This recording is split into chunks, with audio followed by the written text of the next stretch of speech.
Los Angeles.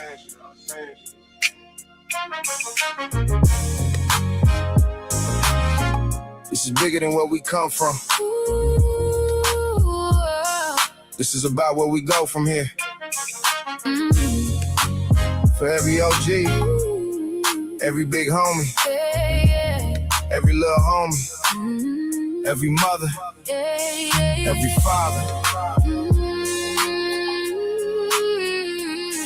every person searching for purpose. Welcome. Under the groove.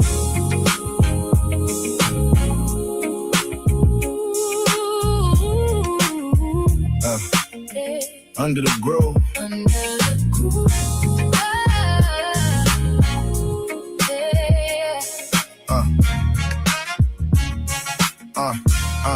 Yeah.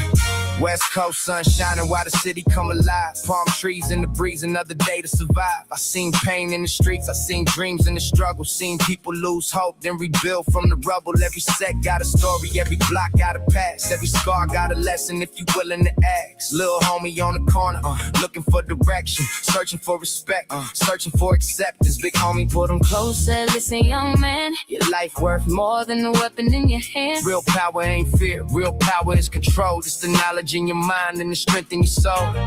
Put down the guns, pick up the wisdom. Put down the hate, find your vision. A mind awakened is a force that can't break. Consciousness is the path that we gotta create.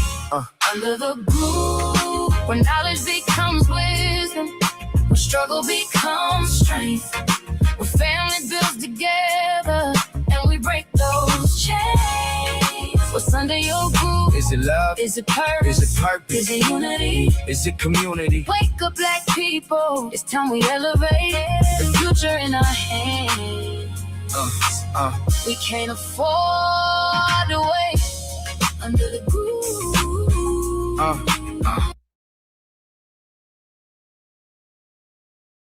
Under the mother mucking groove. This is Under Groove Podcast. Welcome everybody. Happy Monday. Let's say fortunate Monday for any and all of us who are here, present, front and center. Here I am. There you are. Let's get it in. Let's do what we do. Y'all know how this shit go. All right. I'm fortunate to be here. I'm pleased to be here. You know what I mean? Missed you guys Friday. I did. You know, hey, I ain't got no excuses, man. It was hot as Hades. And hey, man, shit. I found in myself, man, to lay back and relax, man. Just take it in, not try to do too much. But in any respect, like I said, here we are, man. It's a pleasure. It's always a pleasure to be amongst all of you. Welcome to the RGC, man. And anyone else who's coming up into this get down, you know, B1 is Black First. Let's get it in again. This is Under the Groove Podcast. Please like, share, follow, and subscribe. You know what I mean? Go in them comments, man. Like it's your business. You know what I mean? Like it's your business. Put it up in there. Let it be known. This is what we get down there Monday through Friday. All right. That being said, Thursday, I had a lot to say. You know, let me put it to you like that. And believe it or not, there was so much more I wanted to say. And yet I didn't. All right. I could have, but I didn't. Today, I may pick up where I left off Thursday because I think there's more to that. It's more to just telling these young brothers and sisters, hey, man, the streets are a trap. The streets are a trap. It's a setup, man. It's a cold setup, you know. So I was able to say that. And sure enough, I think enough of them hear it. I don't know how often they hear it, but they should hear it more often than not. The streets are a trap. All right. Ain't but two things that you're going to be rewarded with, if you can call it that, from hanging in the streets, man, in that gang culture or whatever that thing is, you guys find yourselves involved in, or, you know, you call yourself like doing. That's prison and the cemetery. Real spit. All right.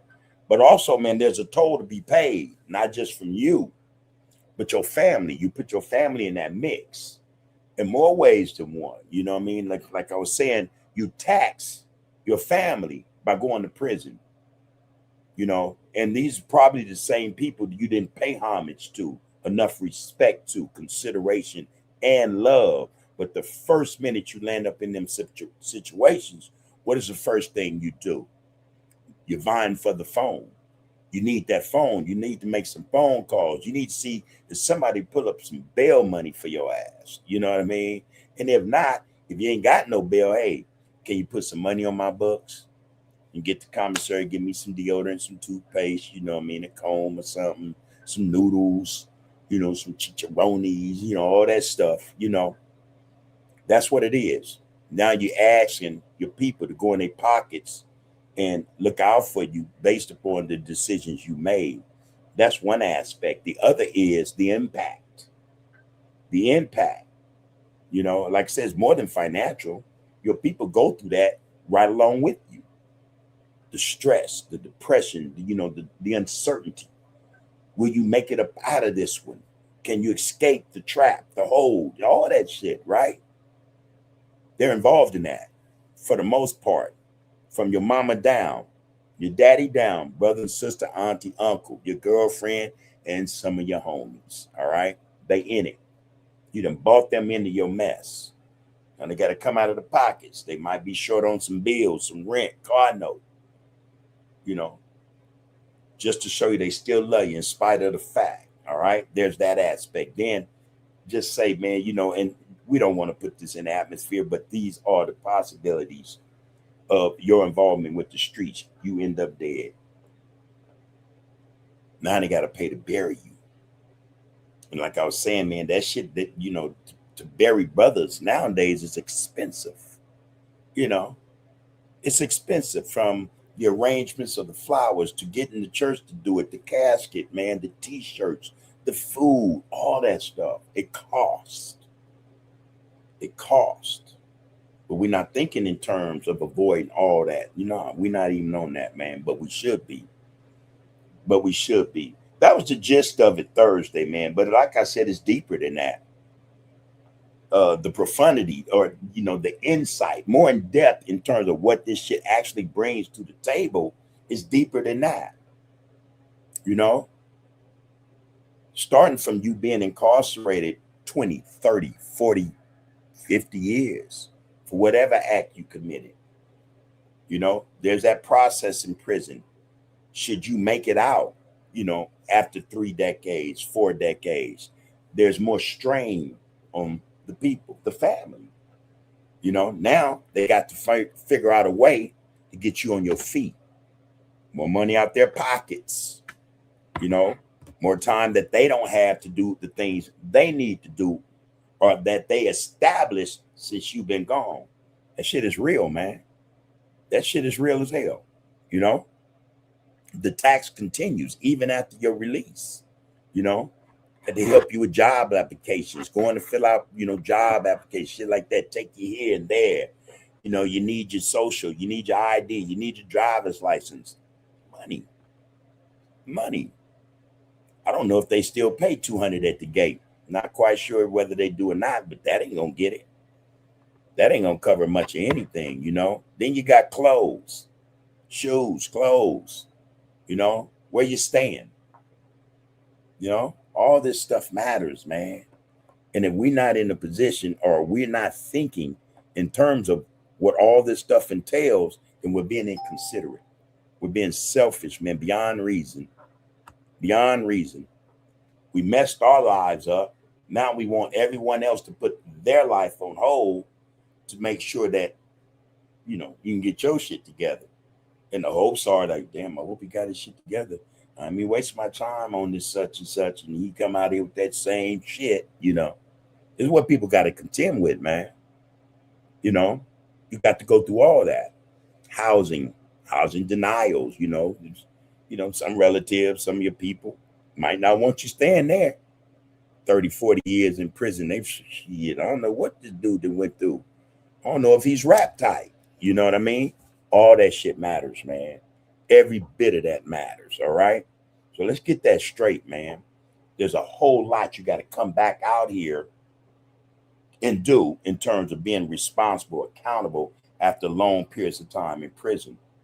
A lot of shit, and that's going to take the help and resources, support of people who've been living their lives the whole time you've been gone.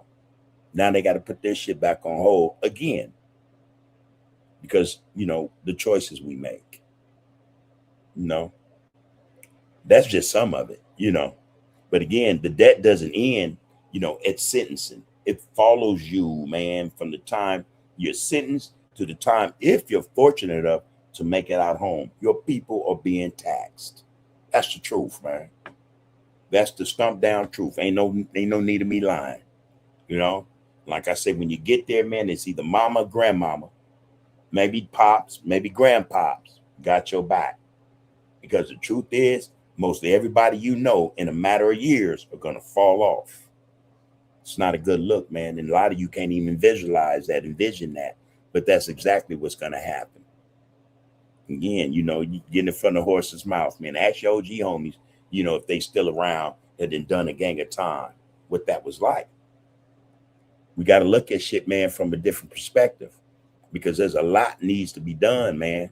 And if we're not focused on what the hell the focus needs to be on, we're going to drop the ball, man, every time. We're going to fumble every time. And we don't have that type of time, y'all. We just don't. The world is against each and every one of us. I don't care how many friends you got outside of your melanated persuasion. They ain't got you like that, man. Their people are against you. So that's the training. That's the mindset. If you fit a purpose, okay, you'll serve that purpose. But in reality, they don't got your back like that, bro or sister. They ain't got you like that. Trust that. We're all we got.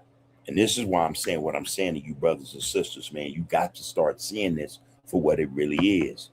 No one's going to save us. No one's going to save you. It starts with you. It starts with you. And once you start making these moves, these adjustments, you learn to adapt and adjust. People will see that. People will support you. Until then, people are going to treat you with a long-handled spoon. That's the reality. I mentioned your grandmama, your mama, your daddy, your granddad. What about your kids? It's another aspect of this thing, man. It's another aspect of this thing, man. They come to visit you, man, and it's not that they're standoffish. They don't know you. And you're going to see that. It's going to be reflected in a lot of ways in their demeanor, their attitudes. Someone else is out there raising them. Someone else is raising your children. Not necessarily your mama or the paternal grandmama, some other individual raising your children. Think about this shit. That shit has effects, man. It has consequences that touches some of everybody. You got to know that, man. And I know a lot of mothers and, or probably more mothers than anybody else. Say, shit, I got my baby. All right. But what are you teaching? What are you teaching her in terms of them rebuilding how they think and how they go about living life, whether they're incarcerated or not? All that shit matters. So yeah, to the mothers and fathers who say, regardless, I don't care, I got my baby. Yeah. But to what extent? You send him that 50, that 100. What is he learning? What is he reflecting on? Are you helping to build insight? Things of that nature, things that are going to help him in the future, because it's going to need it. It's going to need it. A lot of the reasons we end up in the situation we end up in is because we didn't get that to begin with. Those lessons, that instruction, that insight, we didn't get none of that. Let's be honest, we got some, we didn't get it, the whole thing. This is why we see a lot of us in the positions that we're in. All right. I just want to throw that out there, man. A little more than that, and I'll probably get to it later. But first and foremost, like I said, man, my objective, what I think I need to be doing is speaking, truth to power, man. That's it. Again, you ain't got to listen to nothing I say. But just know I said it, in case you're confronted with this shit one day. Like Bub, man, said, Not just me, but your grandma, your mama, your daddy, your granddad. People done said this shit. Pay heed, man. Pay heed. It save you. It will save not only you, but those who love you a lot of grief. A lot of grief and a lot of money. Being that money seemed to be the thing that ruled the day around here. You know what I'm saying? It's all about the bag, you know. It's all about the bag, so they say. Anyway, let me jump in here right quick. I got a couple of clips I want to share with y'all, man. One is deep. You know, every now and then I drop some poetry, and most of it's from my sisters, you know, and they be spitting, man. Just some powerful shit, I think. And hopefully you guys will get it. You know, what she's saying is tight. I'll get to that soon enough. Again, man, this is Under the Groove Podcast. Please like, share, follow, and subscribe to this. Get down, all right? Antonio, I see you, loved one. Love and respect, bro, all the time. First place. All right? Real spit, man. Queen Nzinga's in the house. What it do, sister? Top of the week to the Royal Goop congregation. I trust you kings and queens had a great weekend. Black first. I second that. All right, B60, good to see you amongst us, my brother. There you go. Greeting and salutations to you, bub, and the RGC Black first. Right back to you, bro. Peace and prosperity, you and yours. All right, Tantrum, what it do, loved one? What's up with you, man? Say sup, bub. Man, everything is everything, man. Like I say, here I am, and there you are. It's good to see you up in here amongst us, bro. It's always a good look to have the brothers come in, the sisters come in. Hey, man, and just sit down. Let's just cut it up. Let's chop it up, you know. In other words, let's touch bases, you know, with the people, man. I got this clip, like I said, I want to drop this, man, because, again, I think it's significant. You know. So let me go on and drop this right quick. It's about a good 2 minutes, 3 minutes, but I think it's worth it. All right. Enough said. Let me see if this is her. Yeah, that's her. All right, get a bar of this. Get a bar of this. Freeze. You're black.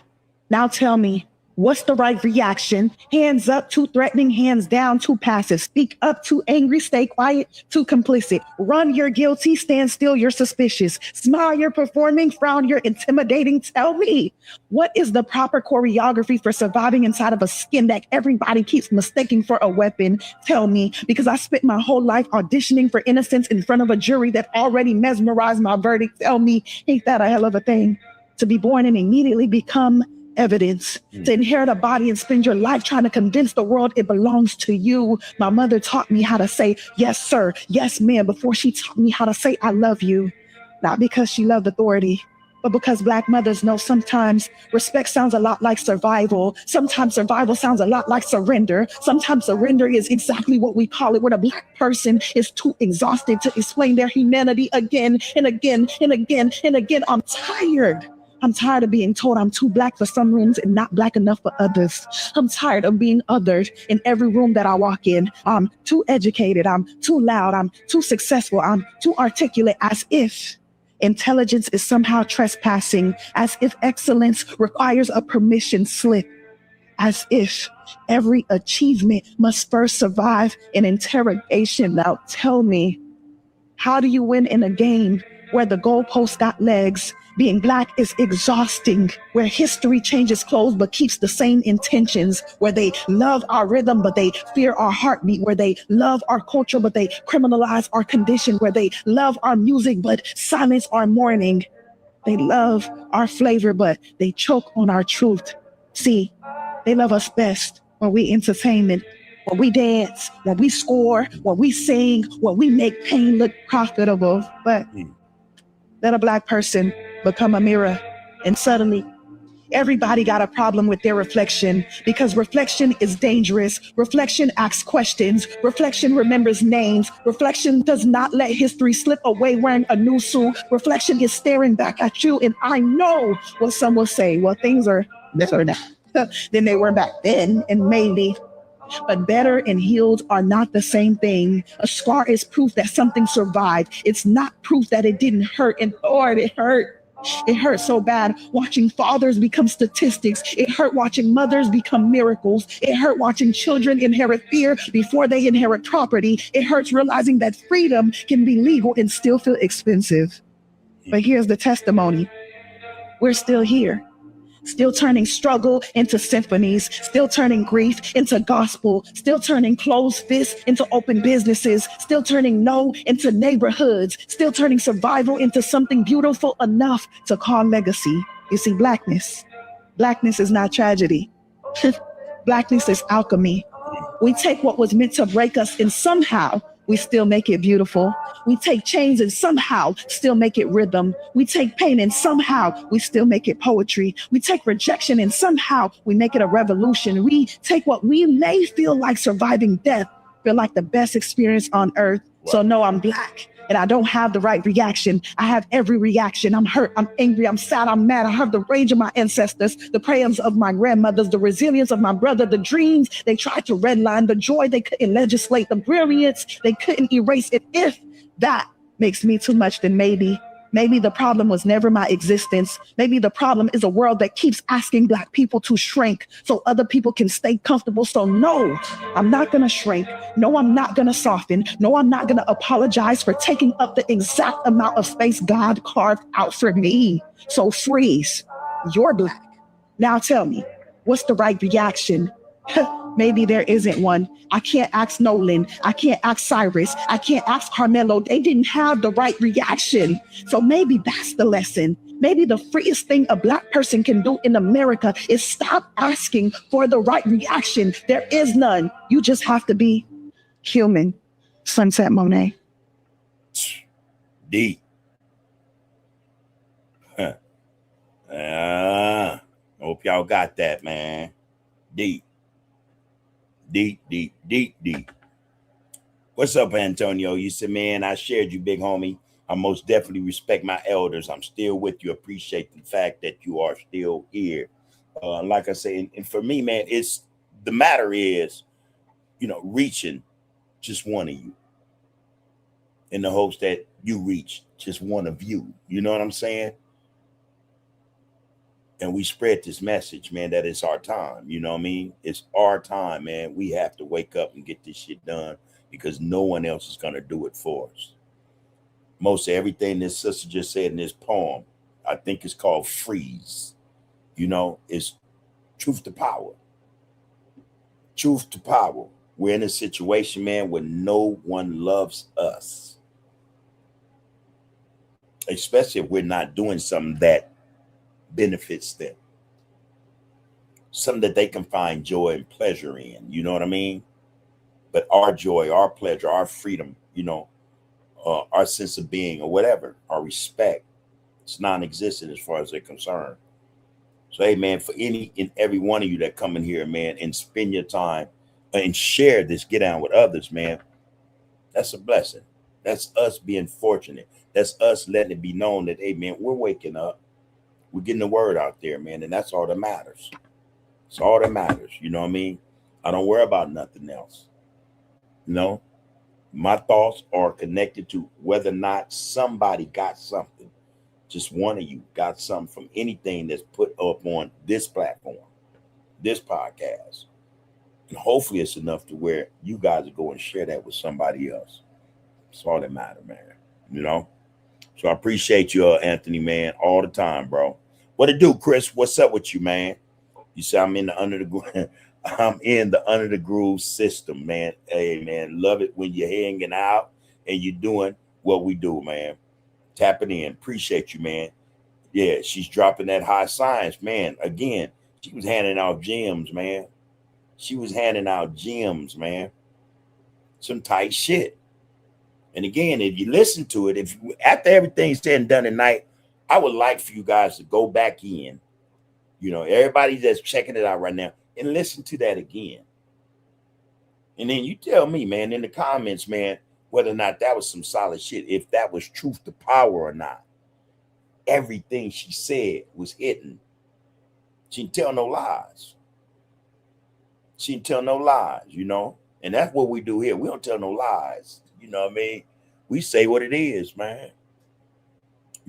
And we say it not to be offensive or disrespectful. We say it because it's necessary to say. We know that we're speaking truth to power here. That's all that matters, man. That's all it should be with the people. Speak truth to power, man. When we're wrong, we're wrong. When we're right, we're right. You know, let it be known, man. Shit. She dropped high science, man. Real spit. Yeah, thank you again, Antonio. I got one more, man. And I don't know who this brother is. It's not poetry, but I don't know, man. I don't know. He's some type of entertainer or something. And so I was surprised to hear him saying what he's saying. I don't know if he's an entertainer. I really don't. But the shit what he dropping, what he popping, some solid shit. And you don't get that from nowadays type or these entertainers, you know, that we see today. You don't get that. You don't get that. And speaking of entertainers, I heard the other day that there was this, I don't know if you call it a blackout on social media. If the content was about BS, that toxicity, that negativity, all that shit that don't matter, that's not helping us, not beneficial to us, the suggestion was, or the movement was, to bypass it, to not give it nothing, you know. Again, you know, this came to me the other day from brother-in-law. I didn't know, you know. I said, well, how long? He said, shit, about 10 days or so. I'm like, whoa, shit, that's going to be a struggle for a whole lot of people. But in the meantime, in between time, I'll be on here and we're going to do what we always do. We're going to speak truth to power. We're going to drop some positivity up on the people, man, because they need it way more than what they, you know, way more than that BS they're getting from these other individuals, man. I ain't going to knock them too hard, y'all. I might start in on them tonight. I might not. I don't know. But I know one thing for sure. At some point, that's going to have to be addressed in the realest sense, man. You know, I'm not into calling out names, especially when it's attached to negativity. They know who they are. But, hey, man, for real, that time is coming. That time is coming. You know. And I wish an individual would respond. My question to them is, where did I say something wrong at? That's it. Lisa Moore, what it do, Queen? It's Grand Rising, Brother Bub. Blessings to you and the family. Peace and love to the kings and queens in the RGC, the Royal Group Congregation. B1 does equal Black First. Good to see you amongst us again, sister. We send our peace and prosperity out to you and yours, all right? Let me drop this other one because, like I say, it's significant. You know, I'm surprised because, again, I don't know who this brother is. You know what I mean? I should, but I don't know who he is. He got that look about him, though. You know, he's in the get down. You know what I mean? No, that ain't him. No. Uh-oh. Did I lose him? Said ain't so. Okay, hold on. There you go. Found him. Okay. Let me go back up in here. There you go. All right. Check this one out. To the East Coast and shit like that, but you don't hear our leaders really attached to a lot of rat shit. Like, you don't hear about our leaders telling on niggas. But when you go East or West, no disrespect, a lot of they OGs, they tell on niggas. All of them. The motherfuckers, they idolize like certain people. Like, I ain't gonna talk about the Italians because one of my best friends Italian, but you feel me? Like, even some of them then told on motherfuckers. This culture nowadays, this young motherfucker, like, they tell on each other. And then these motherfuckers, the welcome home party after they done told on the motherfucker. When we came up, it was still like the older niggas tell us young, hey, shorty, go in the house, this shit, some shit, go, man, yo, y'all go in the crib. Nowadays, like, it's no structure for real. And these young motherfuckers, they really don't respect shit that's older than them. So they'll shoot the whole motherfucking block up and miss who they going to get. It's a mind thing, bro. How do you break those generational curses? You got to get the fuck away. Once you get your structure and your foundation solid, then you can come back and reach for a motherfucker. And you can't bring everybody. Everybody can't go like, but you got them. All right, bro, come on. Then I keep, bro, we out. Get the fuck from over there, bro. Like, no disrespect to the East Coast and shit like that, but you don't hear our leaders really attached to a lot of rat shit. Like, you don't hear about our leaders telling on niggas. But when you go East or West, no disrespect, a lot of they OGs, they tell on niggas. All of them. The motherfuckers, they idolize like certain people. Like, I ain't gonna talk about the Italians because one of my best friends Italian, but you feel me? Like even some of them then told on motherfuckers. This culture nowadays is young motherfuckers like they tell on each other, and then these motherfuckers the welcome home party after they done told on them motherfuckers. When we came up, it was still like the older niggas to tell us young, hey, shorty, go in the house, this shit, some shit, man, yo, y'all going to crib. Nowadays, like it's no structure for real, and these young motherfuckers they really don't respect shit that's older than them, so they'll shoot the whole motherfucking block up and miss who they going to get. It's a mind thing, bro. How do you break those generational curses? You got to get the fuck away. Once you get your structure and your foundation solid, then you can come back and reach for a motherfucker. And you can't bring everybody. Everybody can't go like, but you got them. All right, bro, come on. Then I keep, bro. We out. Get the fuck from over there, bro. Like, no disrespect. That's some real spit, man. And I dropped that because I thought that I take that as some real spit. That's like some structure that's missing. In a lot of ways, man. First and foremost, they lacing the youngsters, man, in terms of how not to be involved in shit or bring them in some shit they ain't got no business in the first place. That's just what that is. That's solid shit, man. We're exposing these kids, man, these young cats, man, to shit that they don't even understand the first thing about, man, to tell you the truth. They really don't, you know? And it shows in terms of what they do, and when they get caught up doing it, first thing they do, because they've been exposed to shit, they don't know how to keep their mouths shut. They start telling on everybody. Everybody. Shit they don't even know nothing about. Wasn't even there. You know what I mean? That's get at. You know? The other aspect is that, hey, man, these dudes are treated like royalty after the fact. There's every set, every hood, all of them got somebody over there just like that. They're celebrated. That's not good, man. You know, that's not good in so many different aspects or ways. Then there's the fact that, you know, everybody, man, can't, and I'm learning this. I'm learning this every day. Everybody can't be saved, man. You know, Harriet said, man, I would have freed a whole lot more slaves, man, had they only knew they were slaves. Everybody, you know, and I'm telling you, I'm learning this shit every day. Everybody don't want to be saved, man.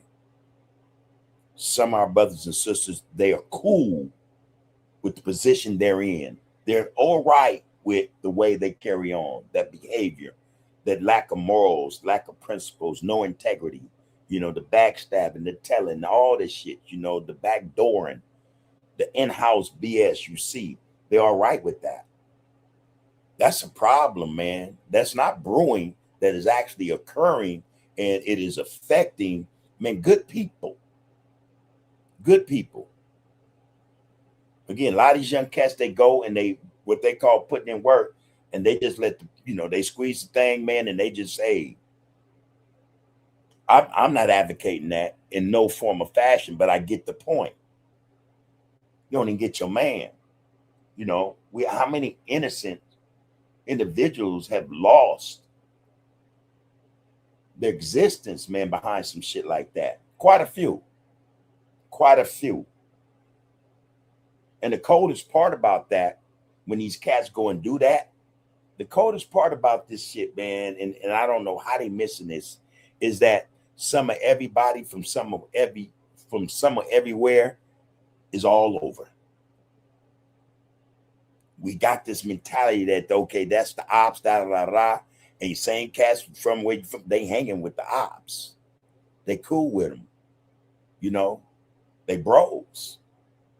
But you go over there and boom, your own loved one get caught up in that get down, man. Because a lot of you guys don't realize that more you mingle together than not. And that goes for a lot of cats older than you guys. We mingle. And we were doing that, you know, that's what prison did for us. It brought us together. It gave us a different perspective. And I'm not advocating go to prison, man, and learn what the hell I'm talking about. You don't have to do that to learn that. You can do that out here. You can do that out here. It's all about a choice, man, a decision you make. But that's the thing about this situation now, this culture, gang culture especially. Everybody know everybody, and everybody rub elbows with everybody. They pick and choose. They'll call him my bro, but still at the same time, somebody hate his homies. You know, and they talk about that in their circle. They hate such and such and da da da da da. And you know, when they go through, innocent people end up losing because they didn't have enough presence of mind to say, hey man, you know, if I'm gonna go at it like that, at least let me get my man. Again, I'm not advocating that. They just let loose. And we got loved ones from everywhere in the crowd for the most part because we all know each other. It's another thing that's sad. These young brothers don't even realize, man, we're all related and connected in some form or fashion. Coming from your grandmom and granddaddy to your mom and your daddy, your brothers and sisters, your sons and daughters. There's a connection with each and every one of us from each and every community. And yet we continue to do this thing where we are destroying, we're annihilating our loved ones. Every day, man. It's some sad shit, you know. This is some sad shit. You know, so, you know, think, man. You know, think about who could be there. Your mom and your daddy know people that you say you don't like in a certain community. You know what I mean? Think about that. They could be just stopping by to visit somebody, man, and y'all in the cut waiting and blah. And there are many stories like that. I'm pretty sure you all know it. We all know that. What's up with it, Henry? You say, salute, brother Bub, man. Peace and blessings to the chat. One love, man. One respect, man. For real, for real. Good to see you up in here, homie. Peace and prosperity, you and the fam, man. Henry Sadello said, we are all blood cousins. You get that? We're all blood cousins. All right? That's the truth, though. That is the truth. Poke, what it do, man? Say, what up, bub, man? The best live UTG and the RGC B1 and my favorite, focus on the focus. Real spit, man. Let's focus on the focus. We're in them times, y'all, where a lot is occurring, and for the most part, a lot of us are not even aware, or we could be well aware of what's going on, but shit, man, life is like that, man. Life detracts and distracts from what the focus needs to be. That's the way they got it rigged. So every aspect of what we discuss, man, I trust and know there's something rigged to that, you know, to keep us distracted, not focused, you know, diversions, all kind of shit is in play, man. From our young ones, man, and what they doing in the streets, man, to us adults who are doing the right thing. And yet, man, we always got this shit in our way, you know, can never seem to get it just the way we know it should be because the game is rigged. That's truth to power, man. The game is rigged. And for those of you who don't think so, all right, it's going to hit you sooner rather than later. It's going to hit you sooner rather than later. That system, that thing that's rigged, they didn't turn everybody against us. Just enough to where everybody who's against us, they do it on their own now. They ain't even got to lace them no more, ain't got to say too much anything to them. They just hate us because now. But love everything we're about. That don't mix. That's oil and water. You don't love me, but you like what I'm about? Nah, that don't mix. You know? We're in a society, man, where our people, man, are being attacked on all fronts. You name it. Think about it. Be it work, be it renting, be it just in society. You know, this shit is rigged, man, in such a way, man, we can't win for losing. You know, at least that's the idea. That's what they want us to think about this situation. One thing I think we have in our favor, and the sister was saying this in the poem, I don't know if everybody caught it just yet, but we're resilient, man, in ways people get to this day cannot understand. How the hell do we keep going with everything that we got going against us? And people are giving it their all. They are giving it their all. to knock us down and keep us down. You know, not just take shots at us, but take lives from us. They in this shit for real, for real. They in it. Everything that we see occurring, and we always want to point to the South first. Man, it's all over this country. Every bit of what we see in the news in terms of our young brothers and sisters, you know, losing existence, man, is happening all over this country. You ain't got to be in Mississippi, Alabama, and Georgia, Texas, Louisiana. Man, you could be shit in Idaho, Michigan, Pennsylvania, New York, Jersey, California. Same script. It's the same script. And while they doing all this to us, they got other shit going on against us.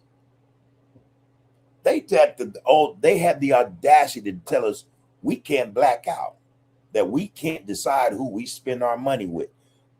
Come on, man, you can't tell me that's what ain't that something? That's how the game is rigged. This is how they're looking at us now. They're looking at us in such a way, say, we're gonna make you do what you don't want to do. We're gonna make you do what we want you to do. If we say spend with us because there ain't nobody else you can spend, that's what they think we're supposed to do. And they only think like that because they know the system is rigged against us. Yeah, a lot of us cannot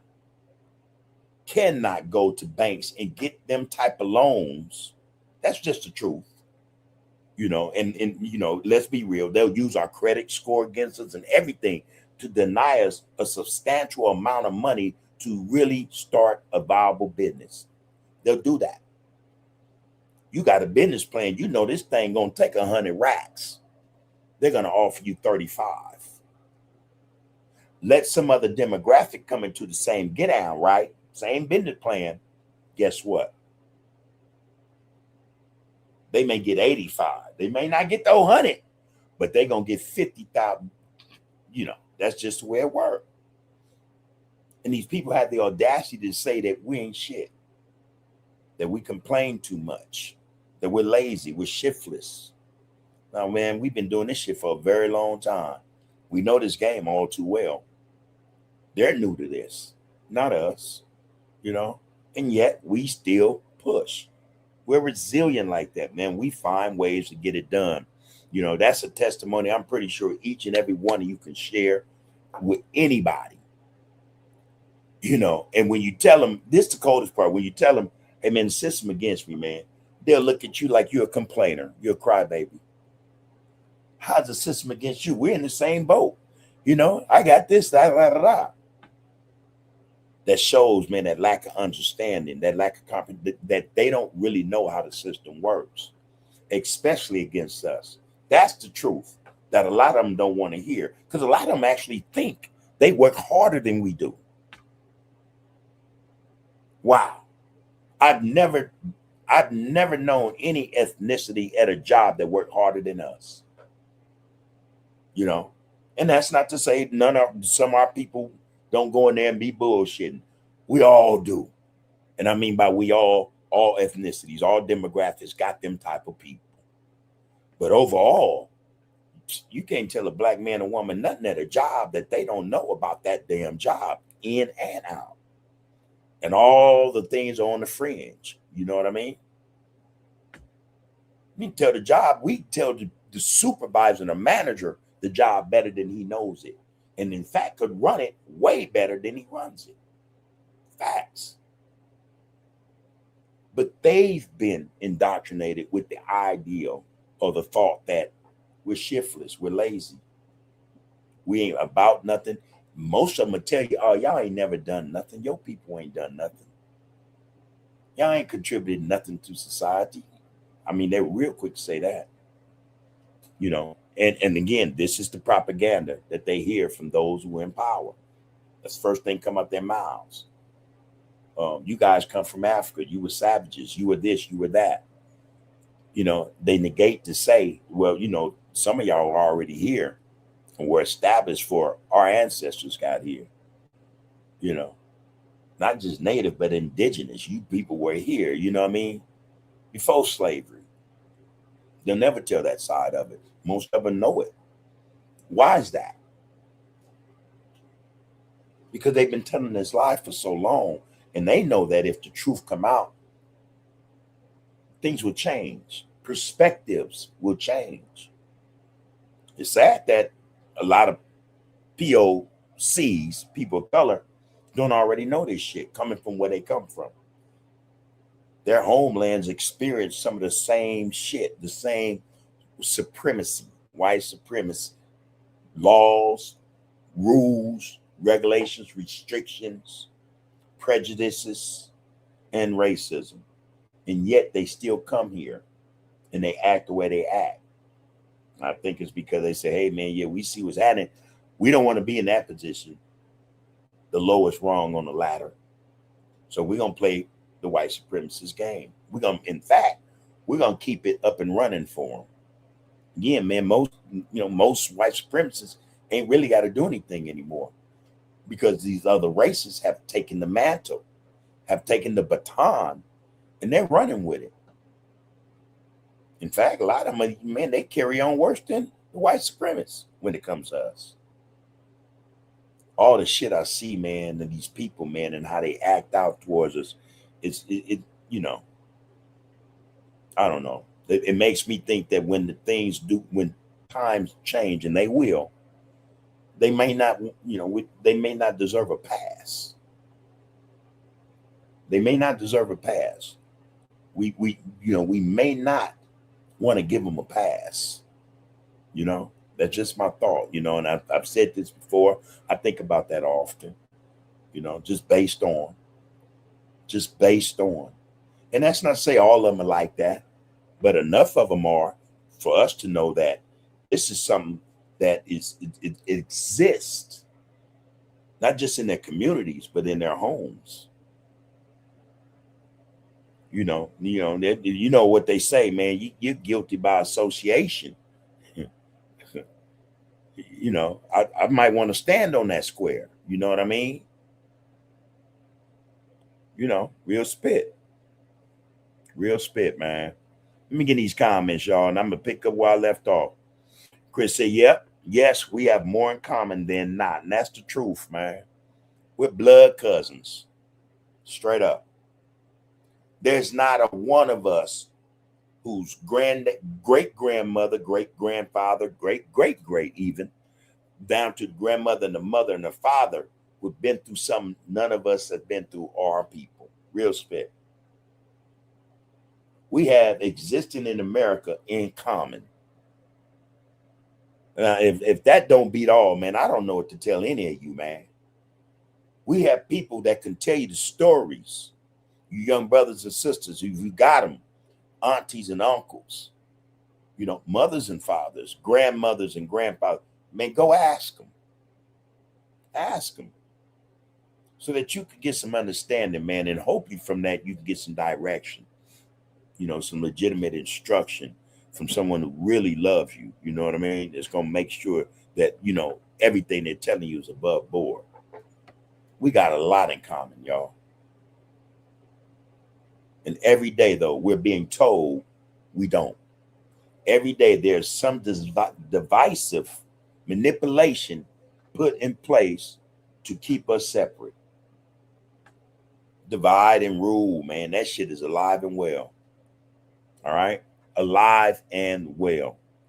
So, hey, it don't take nothing for us, man, to sit down, man, with individuals who can relate in terms of experiences, in terms of living life in these United States.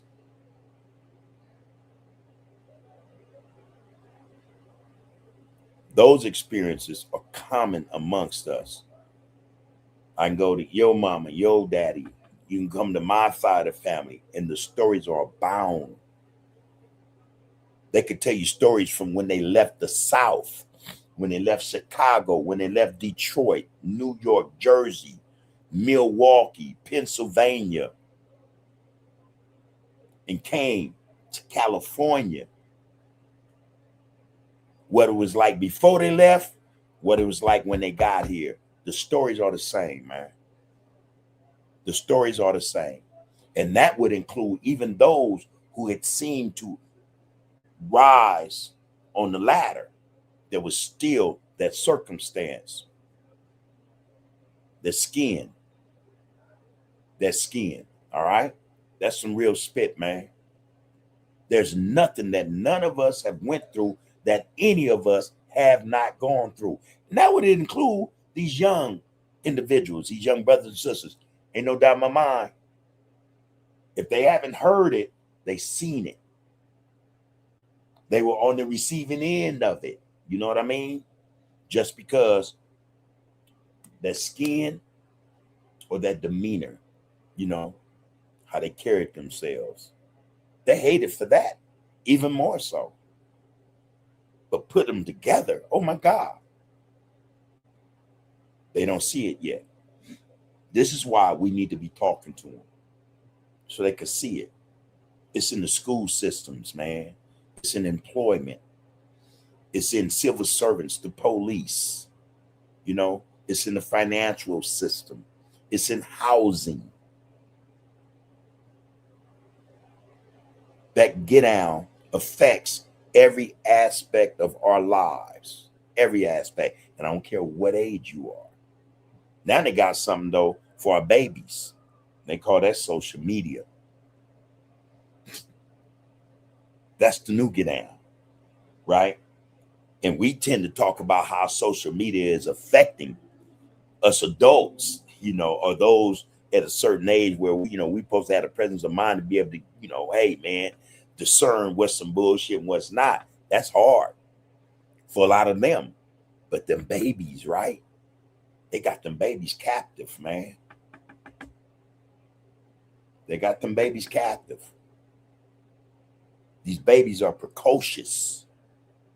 They're like 3, 4, 5-year-olds are like 18, 19, and 20 in how they talk and how they carry themselves with attitudes and shit. That ain't nothing but social media, man. That ain't nothing but social media. Again, that's just an apparatus, right? It exists, though, for a reason. A lot of us are responsible for what's on social media and how these children are acting as a result of it. That's on us. These kids nowadays, you can't get the phone out their hands without it being an argument and or a fight.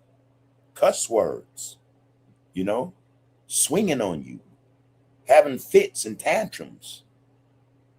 Same would probably go for the PS5 and all these other, console games they got.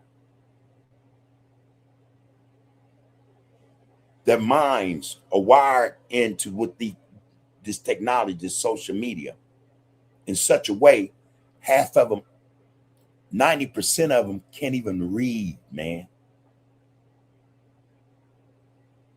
Can't spell.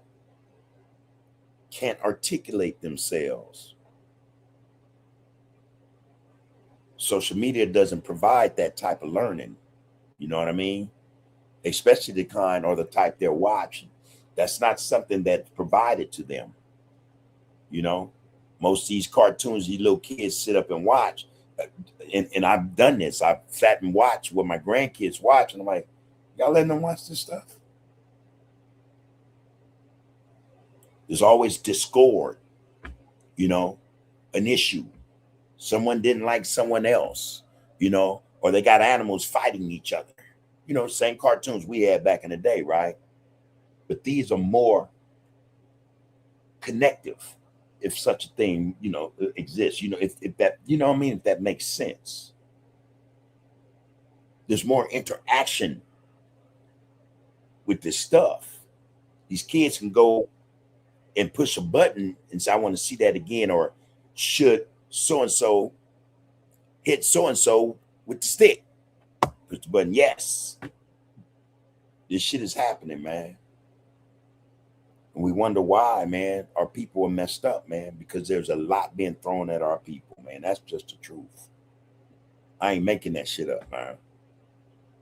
These kids, man, you can't tell them nothing that's productive, that's beneficial to them if it is not involved with what they're doing on the phone. You know, these kids, they can go to class with these phones while they're supposed to be learning. And let's not make any, make no mistake about it. School does not educate. All right. Let's just be 100. All right. Yet and still, there's some aspects of school that can educate the child or children. They're not getting that because the phones is the intermediate. It's in the way. It's in the way of them learning or growing. The phones and technology is actually arresting their development. Facts, man. Facts. Go look at some of these videos with these little kids and how they talk to their parents, how they react when the phone is confiscated or they're told, turn the phone off, put it down, go do your chores. Check that shit out. That's social media, man. That's the phone. Nowadays, kids 1, 2 years old have phones and tablets. Parents would put a baby in front of a tablet or a tablet in front of a baby, show them how to touch it, and then go about their business. That baby is being raised and educated by technology, by social media. It's our fault. That's a lot of our responsibility that we're shucking, that we're not being responsible for. A lot of parents, man, and not just black, but I think more black than anybody else. The others aren't far behind us, truth power. But this shit is actually happening, man. Kids nowadays, man, they don't have the same respect, consideration, love for the parent or for family, for elders. They just don't. The only thing they respect and they appreciate is that phone and what they're going to view on the phone. And most of this stuff is just, again, it's all interactive shit where they're jumping around, throwing shit, shooting shit, and all this stuff. This is what we're seeing take place, man. If we're really paying attention, we'll see it. And I bring that up because, yeah, man, this is what we experienced in our family to some extent. And we made decisions. Okay, this shit got to end. You can't ask a child, let's say from the age of 7 to 10, to name you 20 states in the country.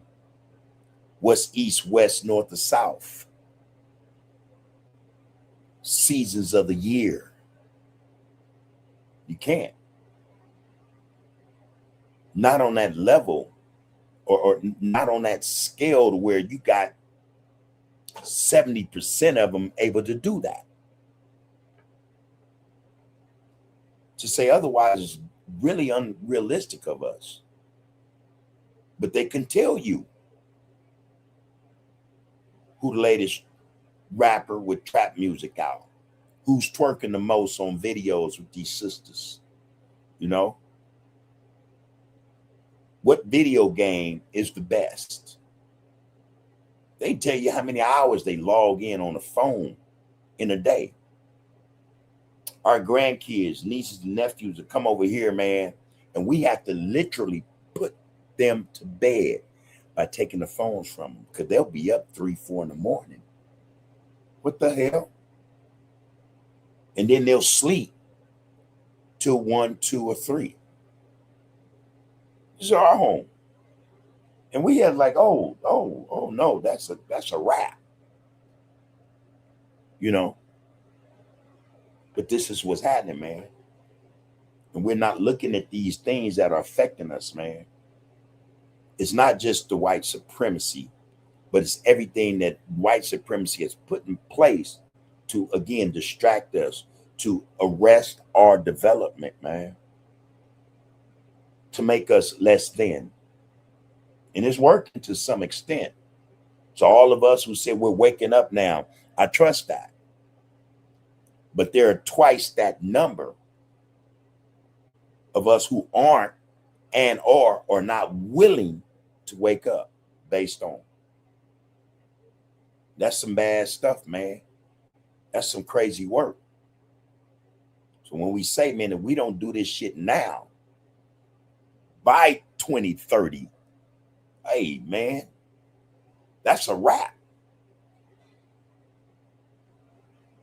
That window, that door will close. If we don't step through this shit, man, now, it's going to close on us, man.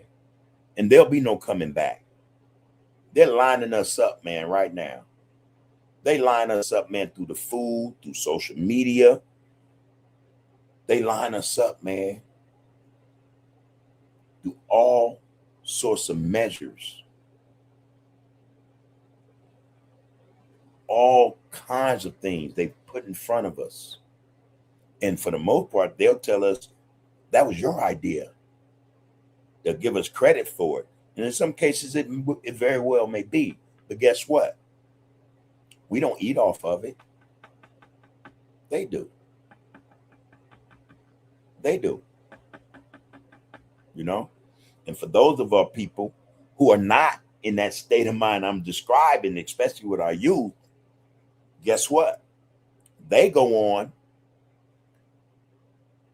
and they join certain echelons or groups, organizations. And guess what? They become a part of that white supremacist order. Yeah. Y'all didn't know that. Athletes, entertainers, so-called boule, gatekeepers, politicians, all of them are in that game.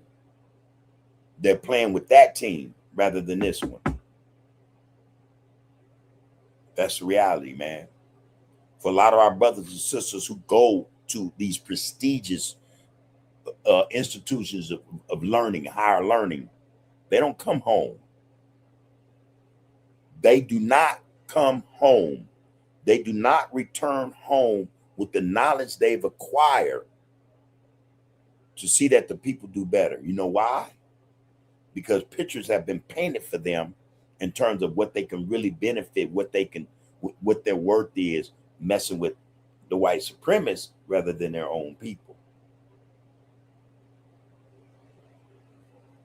You know, I gotta trust me for what I'm saying, but it's right there in our face. It's right there in our face.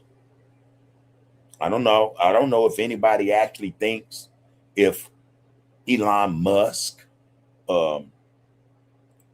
Amadei, Alex Karp, Peter Thiel, even Bill Gates did all that shit by themselves. No how, no way. I'm willing to wager that most of that shit came from our people. Our people helped develop that shit on a level that we won't know about maybe for another 50 years. That's like most things, right? That we come up with ideas, you know, our ingenuity, our intellect.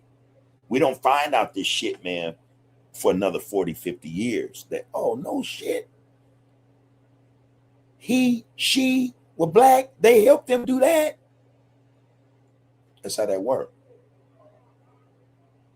That's some crazy work, man. But that's how that works.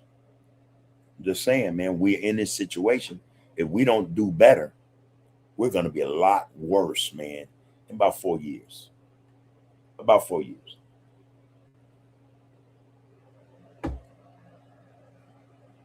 That's my take on it. I ain't always right. It's an opinion. But if we look at the math of math, man, 2 + 2 is 4. If we're not willing to focus on the focus and see what's actually happening to us, we're in trouble, man. We are in trouble. You know, and another thing, I think we were talking about reparations last week. So now Trump then threw his hat in that ring. That's going to be a hard sale now. That's going to be a hard sale. Judicial Watch is what brought Trump on board. because Judicial Watch had an issue with, I think it was Chicago. I want to say Detroit, but I think it was Chicago. You guys look it up. Judicial Watch filed a lawsuit saying that giving blacks reparations was discriminatory. It was racial.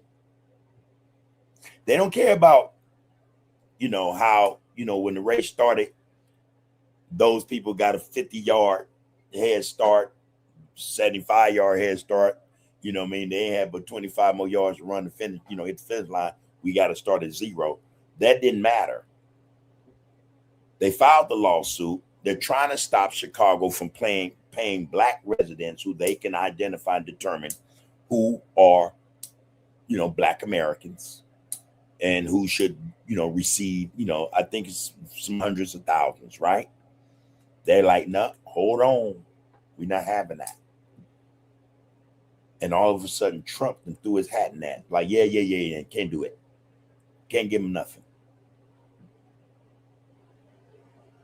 Now, compare that to the Japanese, so-called Native American, the so-called, the Jewish person, and maybe a couple of others. They got reparations. And what they got reparations for doesn't even amount to what we've been through. Not only did, for instance, Japanese get reparations for the properties that were lost back in the 40s, 1940s. Oh, they recouped all that shit. Black people are having problems right now reclaiming their ancestral land here in the United States. You got whole governments working against them, coming, blacks come and say, hey, man, this is our great-great-grandfather's property. Here's our information. Here's the paperwork. And whole courts are saying, yeah, no. Nah. I ain't making this shit up. I'm just trying to, point out the fact that we're up against it. And in the midst of all this bullshit we're up against, we're going against each other every opportunity we get. Every chance we get, we downing one another in more ways than one. Literally and figuratively, we're downing each other. Crazy work, y'all. Crazy work. Let me get some of these comments right quick, y'all. Yeah, Henry, man, appreciate that comment. We all blood cousins, straight up. Chris said, man, yes, we have more in common than not. That's the truth. Polk said, man, we have put out so much negativity, taking the illegal approach, because 9 times out of 10, it has been put on us. Truth to power. When we turn to positivity, it seems foreign to the natural eye. But why not support a brother if he chooses college instead of the streets? If some choose to drop out of school to open a business because they understand and support them, and that goes for our sisters in whatever they choose to do, and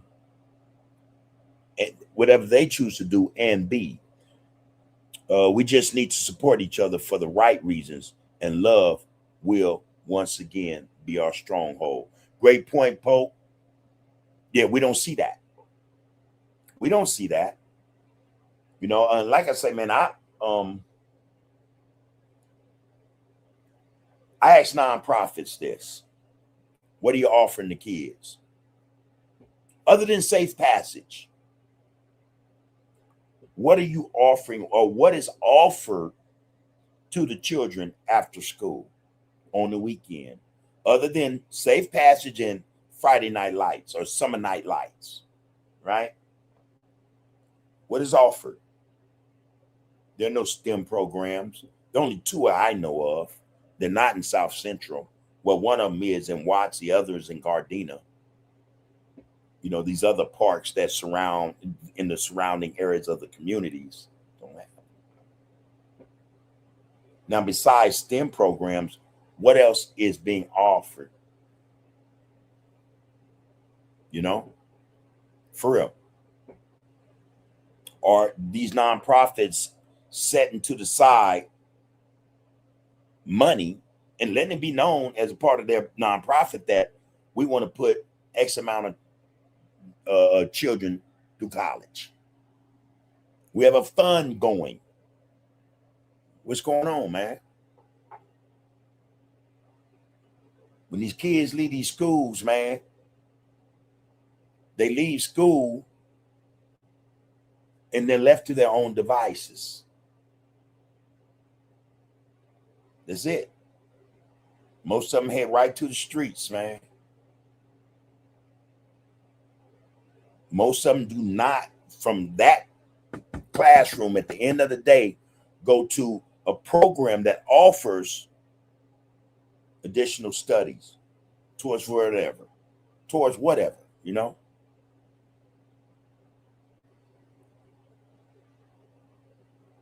I don't know, man. I don't know how, you know, that's not even in place.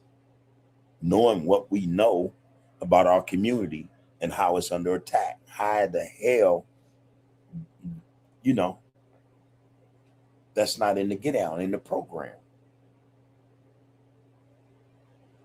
You know, these nonprofits, some of them say, man, well, you know, we can't get them to come after school and then been to school all day. And fuck all that, man. Where their mom and daddy at? Tell their mom, hey man, this is what we got going on. Just for the betterment, for the empowerment of your child. You know, this type of program, you know, we want to enroll them in this program. You know, we need to make sure that you push this, get them in there. You know, what's the reward? What's at stake? The reward is, hey, man, to continue your education, further education, might be a scholarship in it for you or something. What's at stake is, hey, you don't want to, you know, better you see a child empowered or better intellectually, educationally, well, the streets. You losing your child to the streets. That's what's at stake. We don't see that shit, man. We don't hear this shit. We don't hear none of this shit. You don't hear these podcasts is always talking about they get in the bag and they said, hey, man, I got with such and such podcast and such podcast and such podcast and such podcast. And we put in 25 racks a piece. We want to sponsor somebody with a scholarship. You know, we want to have a contest. We want to start this program where we start these we had these kids, man, in these contests to get these college scholarships. Part of that is, hey, man, going to get these classes, man, being a straight A student, a GP, a grade point average of, let's say, a GPA of 3.7 at the least, you know. And a part of this contract, though, to get the scholarship is for you to commit to coming back to your community.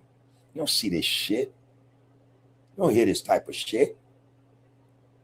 But these cats always talking about a bag and talking about, oh man, the kids in here, and still dropping this filth, this toxicity. That's all you hear. That's all you see. You know? That's all you hear. That's all you see. So yeah, man, we in this position because we choose to be in this position. We haven't addressed those issues that could change the direction of our people, of the youth, who is our future. You know, they're the ones who we're banking on, or at least we should be banking on them to change the predicament of the people, man.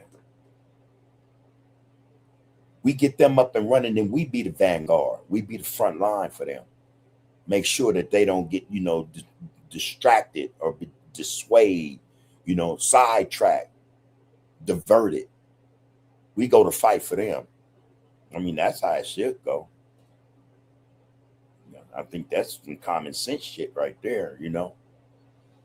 Now, I'm saying what I'm saying, and it's not against all nonprofits, because I'm pretty sure there are some that offers a continued education for our youth. You know what I mean? For them, an opportunity for them to gain or be more educated than they would be in a unified school district. You know, there are those. You know, there are those. We have to find them.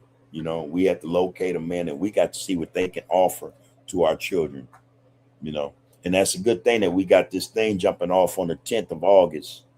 Save the seeds, you know, or protect the seed. You know, we're going to bring these brothers and sisters together, man. And again, I'm just there, but I'm going to have something to say, no doubt. You know, I want to ask specifics. You know, I might even want to ask about a budget and how much that budget goes on the education and well-being of our youth. You know what I mean? The type of guy, you know, that I would do that. Respectfully, I would do that, you know. Should be done. So again, when we look at a lot of shit that's happening to us, we tend to not look at ourselves and hold ourselves accountable for a lot of what's not right. We understand the system. Again, no one does better than us. No one, no demographic understands the system in this play, how it's getting down. It's purely, it's racial. You know, a word they created, you know, but that's what it is. And again, you guys, they know something we don't. Well, some of us know what we know. We just don't know enough just yet. But they know way more than what we know in terms of who we are and what our purpose is really about. That's what we're missing, our purpose. A lot of us think it's gang banging, you know, representing streets that offer no future. You know, a lot of us think it's a podcast and getting the bag as a result of it, not sharing with the people productivity, you know, positivity, identity, unity, dignity, you know. And there are a lot of us, man, that just don't give a damn. Got our own problems, you know. That's what's happening. Ain't got to be none of that, though. It don't have to be none of that. And we say, man, absolutely, brother Bub. What it do, James? CPT is in the house. What's up, loved one? How you do, man? Where you been, man? You good? Everything? I continue to think so, bro. Here you are, all right? That's a good look. Good to see you back amongst us. You say, man, if you're not black, you get no passes with me. I tell you, I'm along them lines of thinking because too much of what we see occurring from other demographics is intentional to such an extent that they don't think we're going to come out of this situation. Therefore, they have no reason to change their behavior towards us. Again, they don't know what we know. And there's a lot we don't know that others know, but we know enough to know we the ones. All it takes is for us to make the decision as a one, as a unit. And this shit will change. And it's them same people, man, that don't think that'll ever occur, that I'm not going to forget. Whether I vote or doesn't matter, I'm not going to forget, you know. And we shouldn't. We should stop being so forgiving, you know. Nice. Nobody deserves our love, man, our respect and our consideration. Nobody. Shit, some of us don't deserve it, you know, but let alone others. Nah, I'm with James in that respect. You know, in other words, you get no pass in terms of me. I will not forget, and I'll preach that to the people. Don't forget. Don't forget none of them. And when things change, it'll be them same ones. Come a knocking. Hey, we said all the time we loved you guys. We respected you. We always had your back. Get the fuck out of here, man. Go. You know. And that would include them raccoons. Them the ones I ain't gonna forget more so. Them the ones I ain't gonna forget more so, man. James say, man, most of them are trash. Oh. Hispanic, Asian, and other, all boo-boo. Systematic racism is what Chris says, and I agree. I agree. James said, if it ain't black, it's whack. Polk said, man, salute to all my brothers and sisters in the RGC. How y'all really feeling? I pray for y'all all the time. I even have other people reaching out to the Most High for all our well-being. There you go, man. Appreciate that, you know. And I go within. I speak to the ancestors, man. Hey, man, get us. We need to be, we need to be touched, spoken to, enlightened, awakened every day, bro. Every day. They got us in this system, y'all. It ain't ever been fair. It will never be fair to us. We'll never have equality. We'll never be equal. None of that. None of that. Facts, man. We'll never get to that point. None of this shit fair, man. Ain't none of it right. And I'm telling you guys that, I was reading something yesterday where it was said, and I'm not surprised, but I'm hearing this more and more. I'm seeing it more and more. We got okie doke when we joined in or participated in integration. That's when it went all bad. I have to agree. We got bamboozled, man. And some of our people led us astray. Right along with that stuff. James said, man, this new generation has too much freedom, bub. They need to get their asses in the house before dark and read them books. I'm trying to remember. This one brother got a podcast. He goes with like cue cards, nightlife. He's all over the country. Wherever this life is, this nightlife, where it's jumping, Miami, Houston. I've even seen him in LA. And he'll pull up, and I have to say this, most guys and sisters he pull up, you could tell that demeanor, that attitude. Sisters scantily dressed, they out look, whatever, right? Brothers, man, just, and they say, man, read this card for me. All bad. All bad. All bad. I swear I haven't seen one. And he's not the only channel. There are like 3 of them. Not a one. And maybe they intentionally don't put those who can read the card. You know what I mean?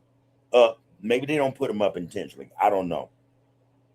But hey, man, that's some sad shit. Now, to be fair, he also approached others. They're just as worse. Even some of the YT people. I was shocked. I said, oh, shit. See, again, we've been fooled in a lot of respects. You would think these motherfuckers know how to read, man. Shit. Hey, man, it's some crazy work going on out here. James, I agree, man. Get your asses in the house. Get your face out them phones. Pick up a book. Pick up a book and learn something. You know what they say, man? You want to hide something from us? Put it in a book. At least that's what they say. Hey, all right. That don't go for all of us. Don't get it twisted. Folks said, man, Bub, you was talking about asking grandma about stories to get that knowledge and wisdom. It's called active listening, plain and simple. People need to be validated instead of just not listening and just, hold on, let me find the second part to that, and just waiting for the person to finish talking so you can say whatever. You listen in love and understanding so that you get the right message. Is there more? Yeah, all right. Appreciate that, Pope. Real spit, though. Real spit. And again, for the most part, we have to acknowledge this. Most of our young ones in our family, they don't do that. They're not even interested in it at all. You know, for the most part, it's almost one of them situations where you have to force them, sit your ass down, hand me that phone, put the phone over there, and you start talking to them about some things. You know, and even then they tuning out. You know, they go and grab the pillow and just twirling with the pillow. They looking all over, you know. What the hell? Who y'all learn that from? You know, times have changed because back in our day, you couldn't do that. Automatically, you're going to get a hickey. You're going to have a lump on your head, man. Grown folk elders talking to you and you doing everything but paying attention. Shit. Yeah. That's what's missing. That's what's missing, man. I'm telling you, man, I can get with the grandkids and stuff, and it's almost like it's pulling teeth sometimes. You know? It's like it's just too painful for them to sit there and learn something. You know? Learn something. It's real hard work for them, man. Real difficult. James said, man, they old enough to get a smack in their face, bro. I don't tolerate none of that nonsense behavior. These parents are messed up and lacking. I got my ass beat growing up. Why should it be different for any of them? How would I say? I used to get shit beat out of me, man. And I swear, if I act like I didn't hear it the first time, even if I had to get told the first time, I'm still going to be ass whooping. I post that knew because probably was said before many times, you know what I mean? But if it had to be repeated, that made it worse. You know? And like I say, man, that was something that I was used to, you know, being checked, you know, being laced, you know what I mean? Being told what the hell to do. And no back talk. No trying to explain away some shit of lying. That was the worst I could do. Really. One of the things I remember was the worst thing for me was lying. And hey, man, that was an anger and an ass whooping I did not want. Now, I know, telling the truth, I was still going to get my ass whooped, but it wasn't going to be as severe. Lying. Man, moms, man, grandma, they couldn't. Well, who you think you talk to? Tell me another lie. Shut the hell up. I ain't got nothing to say. Because I know if I open my mouth, I'm liable to lie again. You know what I mean? That's how bad it was. I just shut up, man, take that ass whooping, man, get out the way. Yeah. Yeah, things are different now, bro. James said, being disrespectful isn't cute. It warrants a beat down as far as I'm concerned.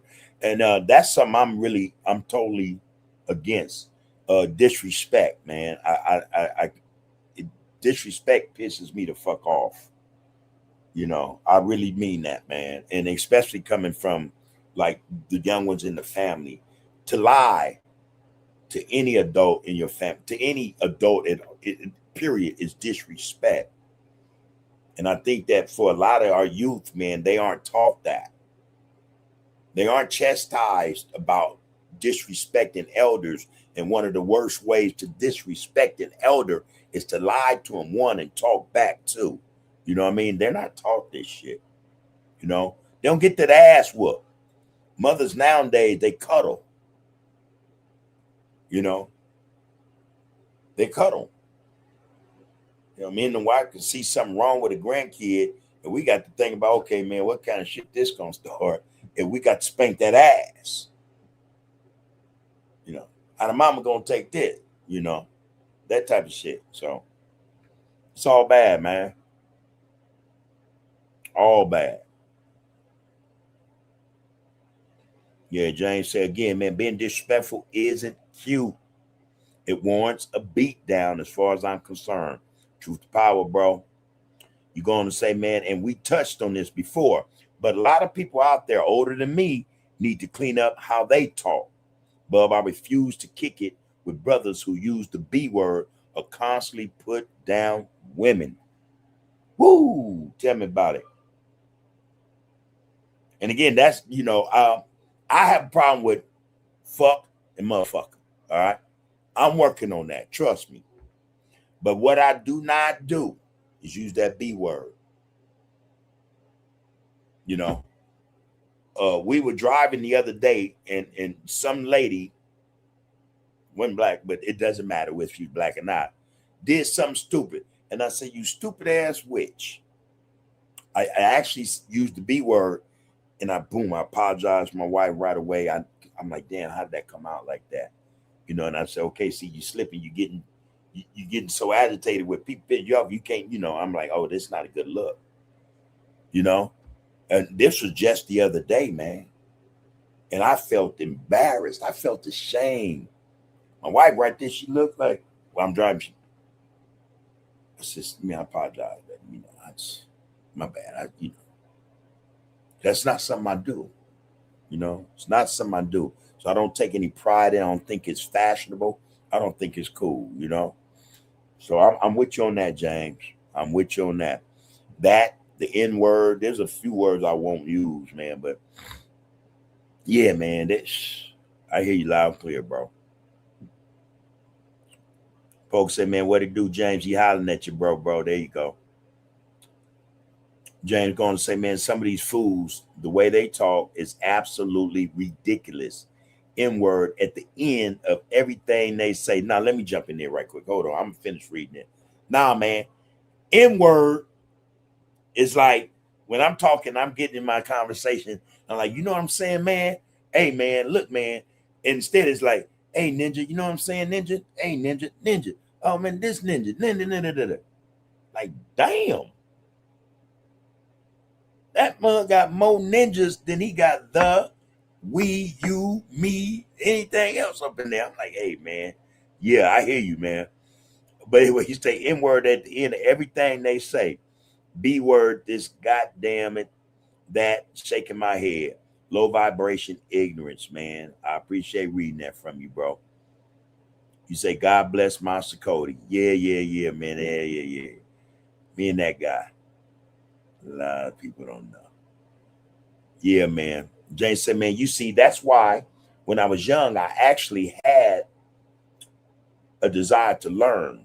I found it fascinating to be able to articulate myself in a manner that warrants respect. I love learning my people's history. One, I was talking to some of the people the other night, my family, and one of my family members said, I like the way you talk when you're talking to people, especially that when you're dealing with people on the phone or whatever. And I was like, huh? My wife said, see, you can't take criticism, positive criticism. You don't know how to do it. I said, wait a minute, I'm just trying. I said, just talk. I talk. They said, they both like, no, you talk different. When you talk, you don't talk like, those street shit, they were saying. And I said, yeah, when I get around certain people, when I'm around my people, man, hey, man, what's happening? Where that at? What that be? Hey, but make no mistake when I'm around, because I want that to be understood when I talk to people. Don't be no disrespect. You're not going to hit me with nothing as a result of you thinking I don't know how to articulate myself or whatever the case may be. Ain't going to never be none of that, And so I get what you're saying in that respect, James. And I love the fact that brothers like you, myself, other sisters as well, know how to articulate themselves, man, in such a way where there's no cuss words, no curse words, not that, that ebonics or that ghetto jargon or vernacular. We know how to present ourselves, and the way we do it, it commands respect, And like I was telling somebody, I was telling another one of our people, he said, man, why you always talk like that, man? Disrespectful. I said, man, because that's what I learned, bro. Even when it's family, because I'm trying to show you something. And this is how we, nothing wrong with it. There's nothing wrong with it. Saying thank you, I appreciate you. I think that's a good look. That's what I think. But I expressed to him, I said, man, there's a few things I appreciate about prison, and that's one of them. That's one of them. And that's just what it was, especially in prison. I didn't yeah, I'm black. What you think, man? I don't know how to articulate myself. Can't read and write, spell. Stupid. You're ignorant, But yeah, man. So there's always, I think, a lot of positivity in that. Now don't get me wrong, and I'm pretty sure you know this too. We may one day run across the right person who might want to test that and make you're uppity, or you're fronting, or that don't make you better. You know what I mean? Type of people. They're out there.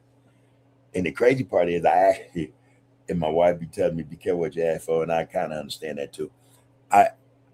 It never happens. It don't happen to me with them. I run into them type of people. Probably a good thing though. I think that's a good look. You know what I mean? That's for a reason. The spirits, man, the ancestors say that's for a reason, bub. So don't worry about it. But I appreciate what you're saying, James, in the real sense, man. You say again, man, you see, that's why when I was young, I actually had a desire to learn. I found it fascinating to be able to articulate myself in a manner that warrants respect. I love learning my people's history. One, there you go. You're going to say much love and all my respect, Brother Pope. I hope you're well, loved one. Appreciate you, King. Happy Monday. There you go. Yeah, man. Discipline and black structure is mandatory, I think, in as well as for our communities. We got to have them. Man. We have to have structure. We have to, in order to have structure, there has to be a certain discipline.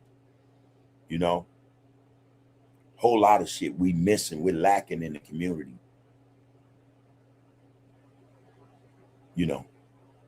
Discipline to keep structure solid and firm, love, respect. We're missing a whole lot of things, man, in the community, bro. A whole lot. Again, you say discipline and black structure is mandatory in our communities. The system needs to burn and all those woods need to be deleted. I tell you what, this is how we win. Get our shit together. There will be no greater revenge. I tend to think that also, right? There'll be no greater, come on, man. There'll be no greater revenge, than that. I think. That's what I think. Pope said, man, find out in another 40 years. Okay, we just can't, y'all. We're a little different from the children of Israel when they bust the same laps for 40 years, and all they had to do was get to the top of the mountain. So they could see what was in the on the other side. Real spit. What it do, Raymond Skull? Peace, bro. Peace, prosperity, you and the fam, man. Good to see you hanging out. As always, peace, prosperity, love, and respect to all you brothers, the Rays, man, from Pasadena, Inglewood to LA, man. May everything be everything, you guys. Good to see you hanging out, bro. We say peace, bub, and shout out to the RGC. Good to see you here. So Raymond Scott said Baba Ye had a debate with the Mexican guy about culture, our origins, and influence. Baba Ye intellectually demolished this dude. He couldn't even make sense of his own theories. They feel we copy their culture and wants to be like them. They also feel insecure about our people being able to trace our origins back to the beginning of time. Yeah, a lot of them, you can't tell them about the Bering Strait, the land bridges and all that, them and Asians and, hey, man, it's a whole lot you can't say to people because I think, again, when we're talking about, man, that white supremacist structure or construct, they believe everything that they say. So even when you put evidence in front of them, facts in front of them, they'll still attempt to either dispute it or deny it outright. That's just how they get down, bro. That's how they get down. I think it's a waste of our time to even go that route with any of them. Any of them. Again, to me, that's just a distraction. So rather than have this back and forth for this debate with another demographic, man, that should have been, a episode or a live stream that should have been dedicated to sharing the knowledge with the people. I don't need a second seat to debate facts, you know what I mean? Or let someone even think they can debate facts about humans. You know what I mean? Come on, man. Now get the hell out of here, man. I think that's a waste of our energy. It's a waste of our focus, but yeah, more power to the brother. He got it done. He got it done. But a lot of them, they look, again, there are some of them who actually look for that to see whether or not they can dissuade somebody or convince somebody of an argument or debate that isn't true. They look to see how many of us know what we really know, and can we articulate it? Can we discuss it? I think, for any of us, that would be a waste of our time and energy. That's irrelevant. That's irrelevant because these are people, man, for the most part, just on the face of it, you'll never be able to convince them of anything, bro. Especially, we talking about them people too, bro. Where they talk about a brown pride that they think is more powerful than black power. That's what, I wouldn't waste my time, homie. Not no debate. No. I mean, I hadn't heard all that shit before too. You know what I mean? So yeah, man. But again, more power to that brother, man, for standing up, standing out, and getting it done. I might send him a text, man. Congratulations, well done. You know what I mean? Good looking. Yeah. Again, Bobby Ye had a debate with a Mexican guy about culture, our origins, and influence. Bobby Ye intellectually demolished this dude. He couldn't even make sense of his own theories. Well, that's the problem with theories. They aren't facts. It's just supposition. You know what I mean? A theory, we can all create a theory.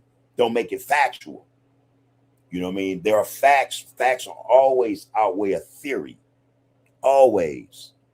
Theories ain't shit, man. There's a lot of hot air.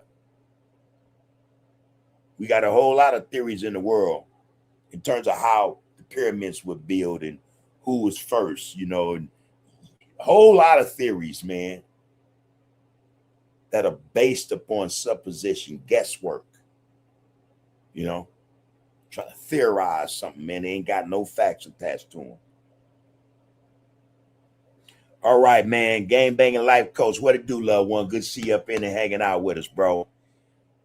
All right. GB life coach said, man, we don't see the bigger picture until the bigger picture involves us as victims. Tapping in from work. Peace and blessings. Peace and prosperity to you, loved one. Appreciate you coming in and hanging out with us, man. Real spit. But that is truth to power. We don't see the bigger picture until the bigger picture involves us as victims, right? As we, we see it all the time on social media with, our sisters. And a lot of sisters don't even know, man, a lot of what we're doing in terms of this blackout thing, wanting to say, hey, spend your dollars with the people rather than these other people because it actually do more for the community. They don't realize we're supporting them. And yet a lot of them will still disregard the effort, the support, the love, right? And respect for our sisters, our queens. They'll still go to these shops, nail tech, whatever, and get disrespected, and then they want to record it. But wait a minute.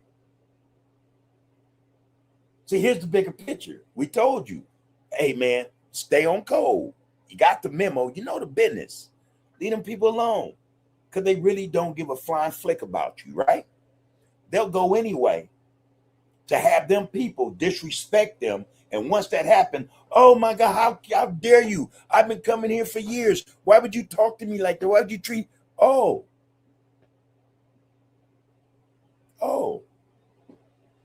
Now it's happening to you. It's a problem. Now you want to cry victim. But we told you how these people are getting down. So I get what you're saying, man. I get what you're saying, though, GB. And I'm telling you, that ain't just for sisters.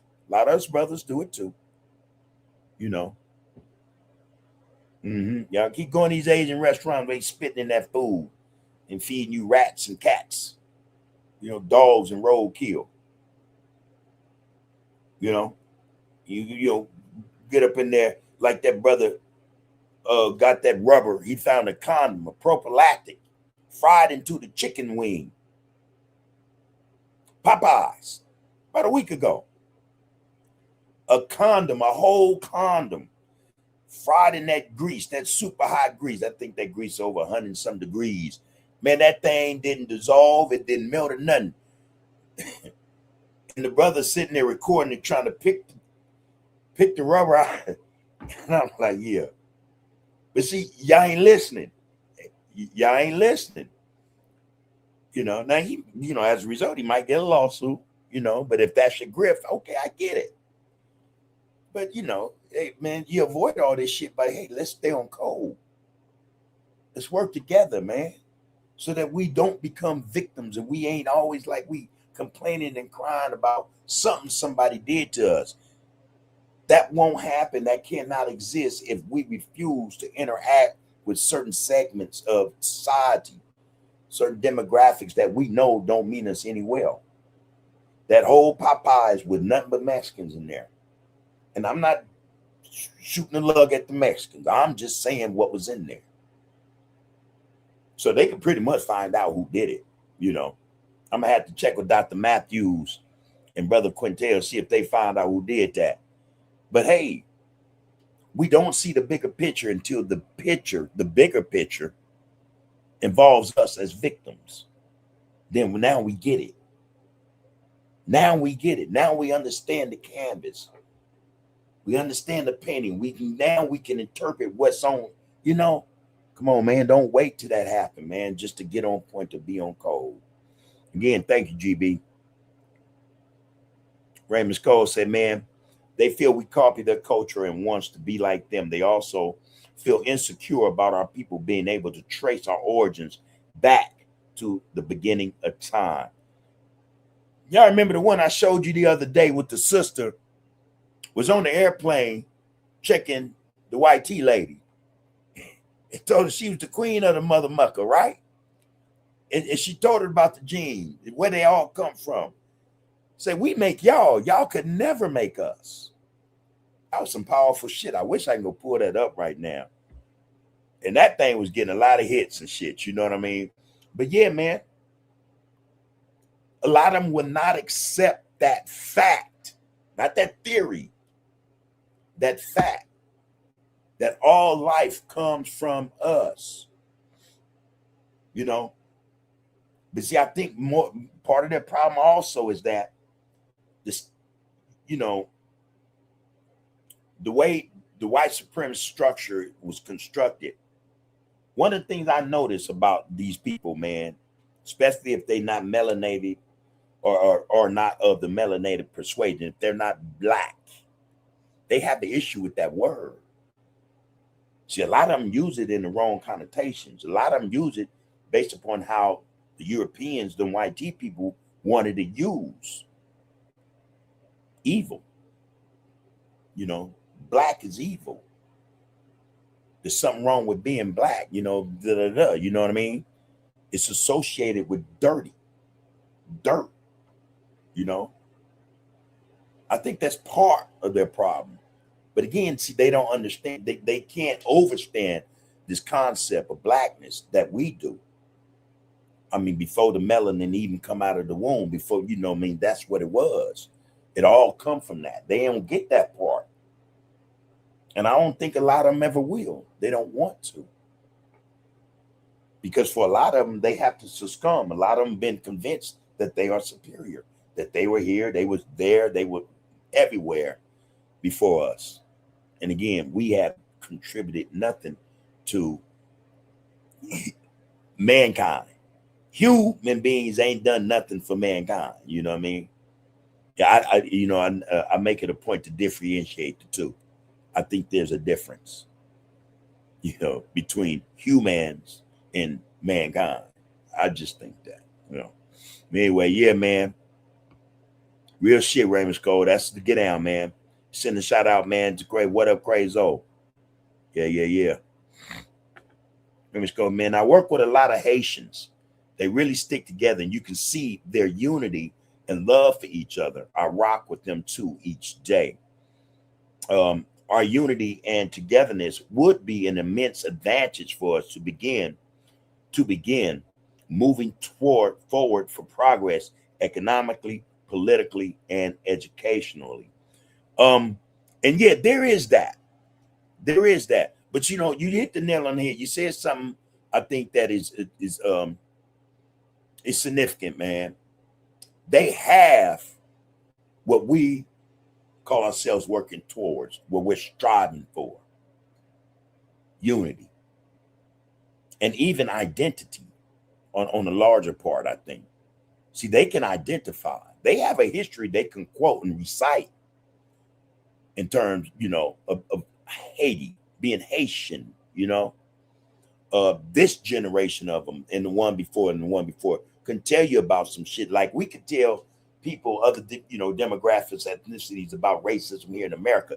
They can lace us and school us on what went down in Haiti or what Haitians had to deal with ever since Toussaint and them did what they did to Napoleon. It's been that way.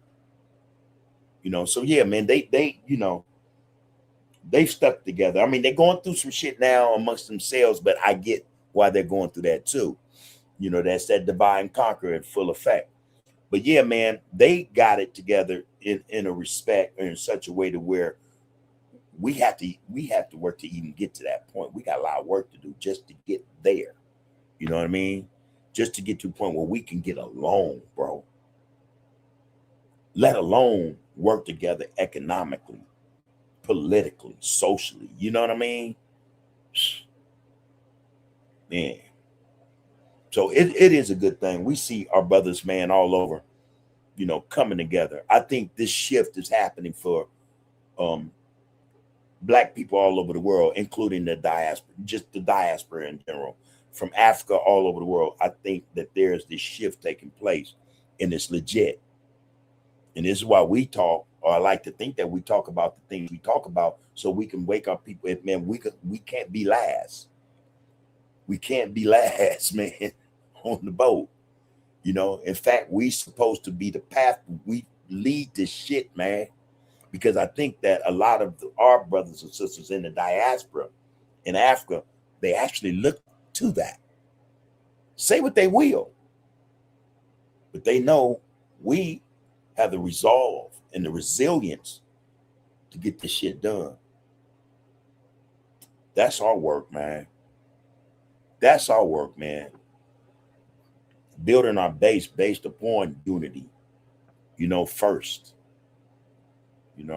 We get there, man. Ain't no stopping us, man. Ain't no stopping our people, wherever they are. We'll lead the way. And people know this. Them people know this. Them people know this. Poke said, Bub, man, what they took from us, they never intended on giving it back. We need to understand that. Yes, sir. I know what I know. I feel what I feel about this life, like how the tribe started in Africa and was stolen along with our symbols. Why we always playing from behind because they know we are them ones. What do them ish people say, that they're the chosen ones?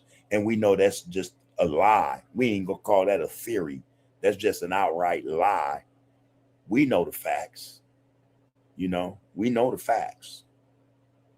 We know the facts. You got a point. And I've said this, we've said this many times.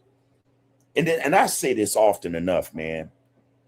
So when I say, or when I just voicing my opinion about politics, you know, things of that nature, the system, the capitalist system, all that, it's not for us. It's not for us.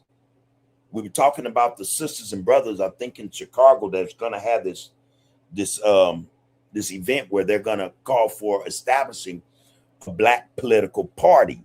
And I said, okay, attached to what platform? You know, we're in the United States of America. Who run the politics? So does that mean then you want to establish a political party and then go and check in with those who run the whole system? Come on, man. Make that make sense. Not only that, but looking at how they revised, they have the 1965 Voting Rights Act, Section 2, and they redistricted or remapped majority Black communities where a representative in that community won't come out of there because the district now, it got that pocket of Blacks, but it's in this big old enclosure of the GOP, Republicans.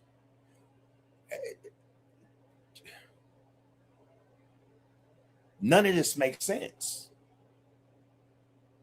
Even in respects to our brothers and sisters wanting to establish a political party to go and vie for rights in a country, they ain't gonna ever give them to us. I don't give a damn. They're just, hey, and I'm not being pessimistic. I'm not being just, you know, that. I'm saying, man, straight up, straight out, they're not giving us jack. They don't have to. It's their system. Just like capitalism is their system. Just like religion is their system. Education is their system. It's their shit.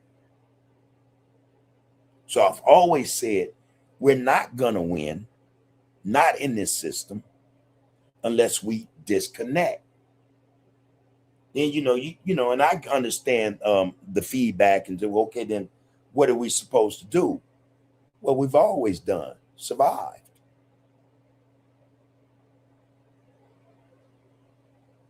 We can create a monetary system if we chose to. We haven't chosen to do any of this. We can create a political system that serves us politically and no one else. If we choose to, we haven't chose to. We could create an educational system that would educate us if we chose to. We haven't chosen to do any of those things because we're caught up, we're connected into a system that leads us to believe we can't do any of these things for ourselves. There will never be any freedom or independence as long as we're connected to this system in any respect. Well, how are we going to do this, then the third? How are we going to know if we don't try? If we don't start making these steps, taking these steps, it's not going to happen. We're going to be a part of this system as long as we're connected to it. Again, we suggest, it's been suggested, we have to unplug from the matrix, man. That's the truth. That's the truth. That's not hyperbole, man. That's not even a theory. I'm telling you what the truth is. In order for us to rise, we got to disconnect, man.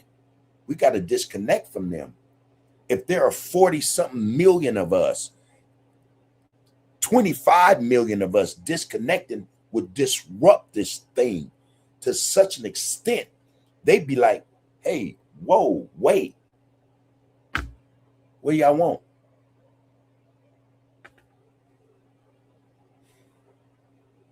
We have to disconnect, bro. That's the only way.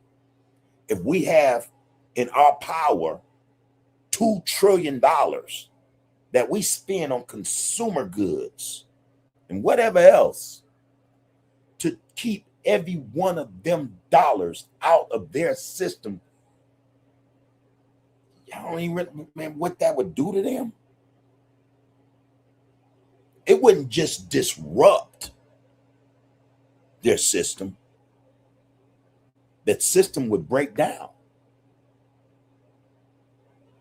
for a lot of reasons, not just us taking our 2 trillions out of the system, not spending it, not being capitalist, but the fact that we did it, and then you have other demographics watching and understanding like, oh shit, that shit really works.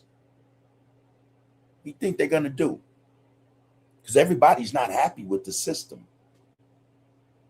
Most of them know the system is rigged in such a way where they got to be fighting against us and against the, come on, man, this, I don't think it's rocket science. I'm just saying.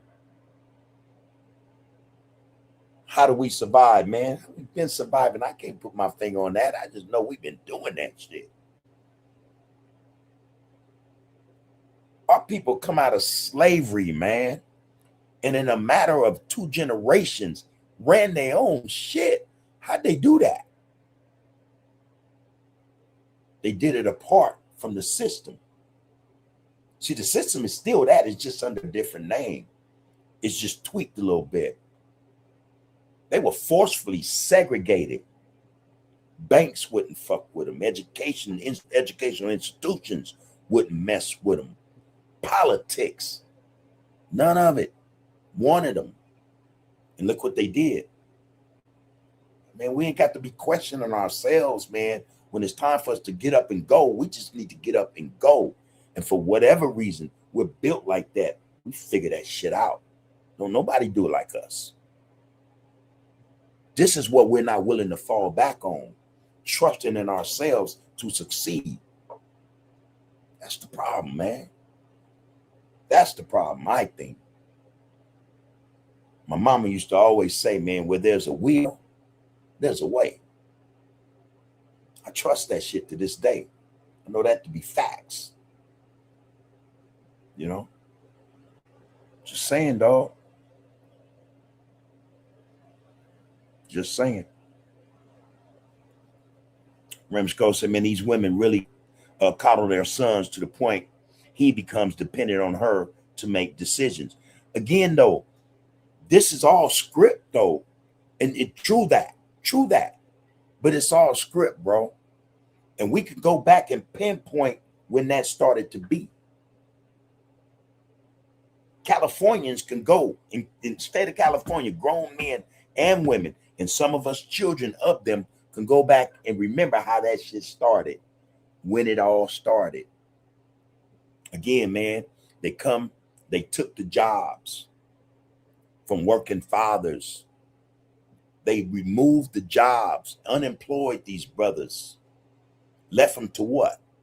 Crime, hustling, the bottle, drugs, the mom in there with the children. The state, the government, did exactly what it set out to do. It removed the father in ways other than just physically, man.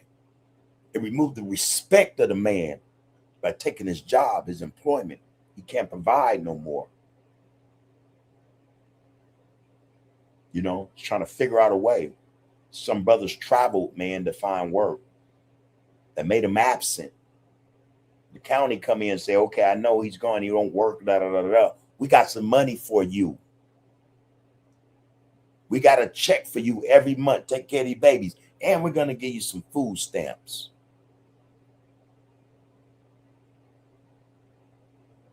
The prerequisite is, or the condition, can't let him back in the house if you take this money. Some went for it, some didn't. Those that went for it, they became the mother and the father. I remember having a debate with my brother once, and I had the audacity to say that a mother can raise a son. I recall that conversation like it was just now. I was wrong. Mother can raise a son, but she can't raise him to be a man. You know? It's impossible. It's impossible. She can lace him up. She could tighten him up. She can give him everything she knows. What she learned from her man ain't the same thing, though. So in his absence, the mother tried to fill them shoes. But mothers don't parent like fathers, like men, right? Made excuses for him, cuddled him, spoiled him. That's what we got.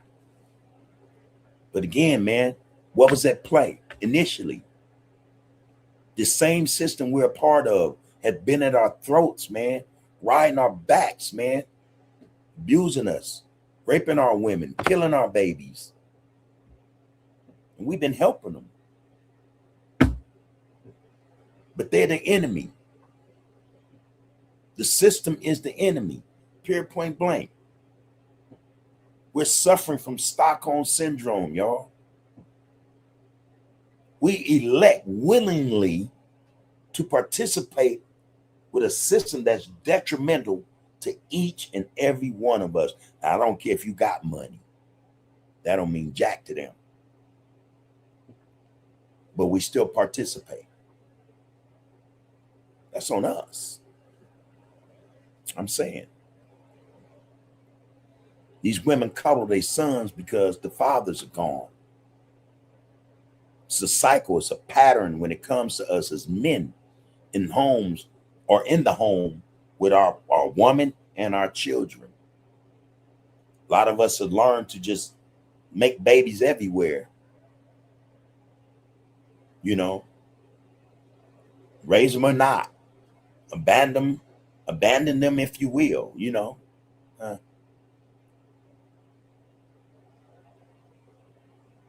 Come on, man. This shit is it's a cold design, but it is a design. This whole thing has been manufactured, man. You know, I'm just saying, bro. But great point. Great point.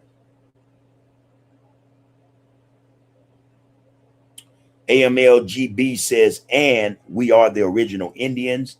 In reality, us and Mexicans are the same people, different tribes. I mean, you have to school me on that one. I did read something today that the so-called Mexican is one of the 12 tribes.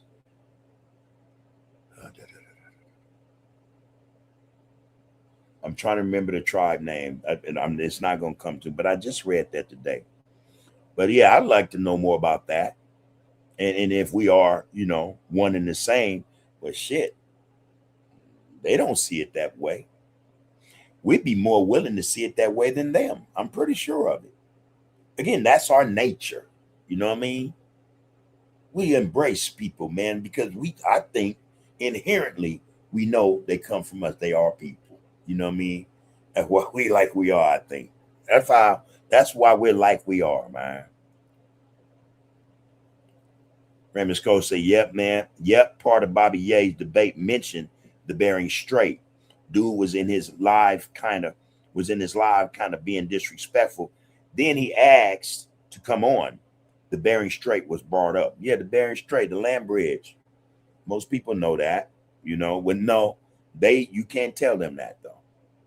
For whatever reason, they don't understand that science, that get down, that part of history, you know. Not just the evolution, but the diaspora, you know, people spreading out over the world the way they did using land bridges and shit, connect, you know, you're not gonna tell them. They're gonna say they came out of the dirt right where the hell they at. That's what they'll tell you. Crazy shit, man. Folks say AMLGB Salute to you. My first time meeting you in the RGC. I think because black people are the first people in the world and all the other races come from us, which would mean we were the first tribe. I get that. Like I said, the sister told the white tea lady, all y'all come from us. We made y'all. Y'all didn't make us. You wasn't before us. I get that. You know, I get that. I don't have a problem with that. I just would like to know more of it. No doubt about that. And Pope going and continue, Pope say, and I think there's a lot of truth to blacks being the first Indian, but that's they label. We're not Indians. But I understand you, brother. All right, there you go, Pope. Oh, you saw that, Raymond Skull? Young brother find that condom in his chicken, man. That's some sad shit. And again, you guys, this is what they're doing. This is what a lot of them do. I got a video. I just got to find Asian guy in there hooking up some shrimp fried rice. And I mean, man, that loogie was huge. Only time I think a person could spit a loogie that big is when they got the flu or something. And all that mucus and that, man, and he stirred it right on up. And I had to think like, damn, who ate that? Some cold shit. This is what they do. Oh, you saw that when Raymond Skull said, yeah, bud, that sister was going in on that Waiupi on the plane. Do you check out Riz Islam? Yeah, I just got a Coco from PBG just sent me something, man, this morning about Riz, man. And I was checking it out, man. He be tight, man. I fuck with him. I fuck with him real spit. I do. Yep, I do. Okay, where am I? Okay, anyway, see, yeah, bub, that sister was going in on that Waiupi on the plane. Do you check out Riz Islam? Yes, I do. Also, have you seen the melanated cream? You know I'm about to do something on that tomorrow, right? Yeah, man, it's what they call it. Not synthetic, but you know, it's synthetic. You know, it's created out of some shit they concocted, but it's damaging in them. It's putting harm. They're doing themselves a lot of harm trying to get some melanin, man. You know, but you know, I've been trying to figure out through research whether or not melanin can be extracted from our skin through some type of process. For whatever reason, I think that there's a possibility. I don't know. I've been trying to figure that shit out, bro. Because, you know, shit, man, they trying too hard, bro. They're trying too hard. And that product, the melanin cream, that shit been out. You know, that shit came out back in the 80s. It's been around that long. You know, it's been around that long, bro. But yeah, that's funny you mentioned that. Tomorrow I'm gonna do a couple episodes on that, man. Part 1 and 2, no doubt about it. What it do, Fat Rat? Say peace to you and RGC, Big Bub, man. Peace to you as well, Poe. Good to see you up in here, homie.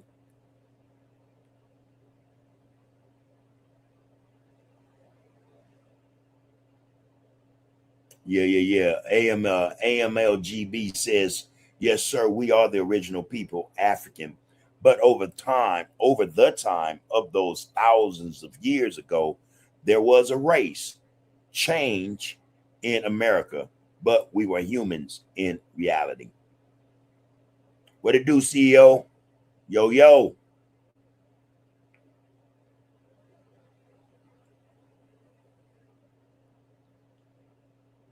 Folks said, man, Raymond Skull, man, that's right. I'm trying to upgrade my gift level. We got it. We got it in us. It will get better with self-motivation and determination. What's up with the dialogue? Yeah, for real, man. What's up with the dialogue, Roscoe?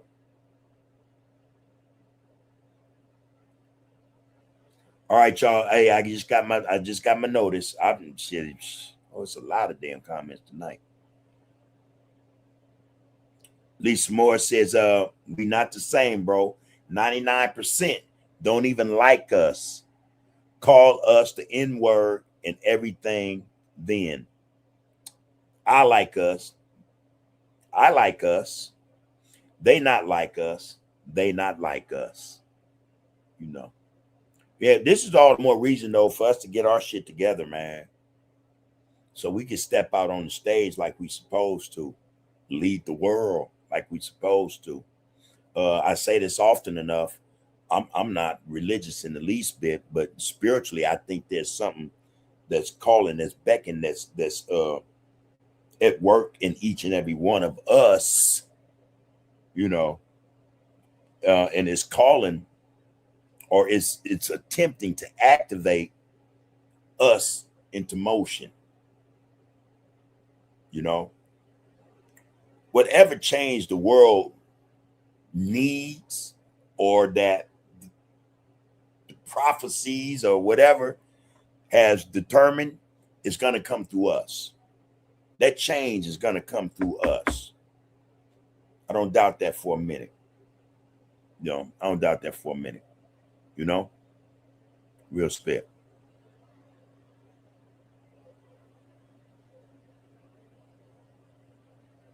Who had the first bounty on their head?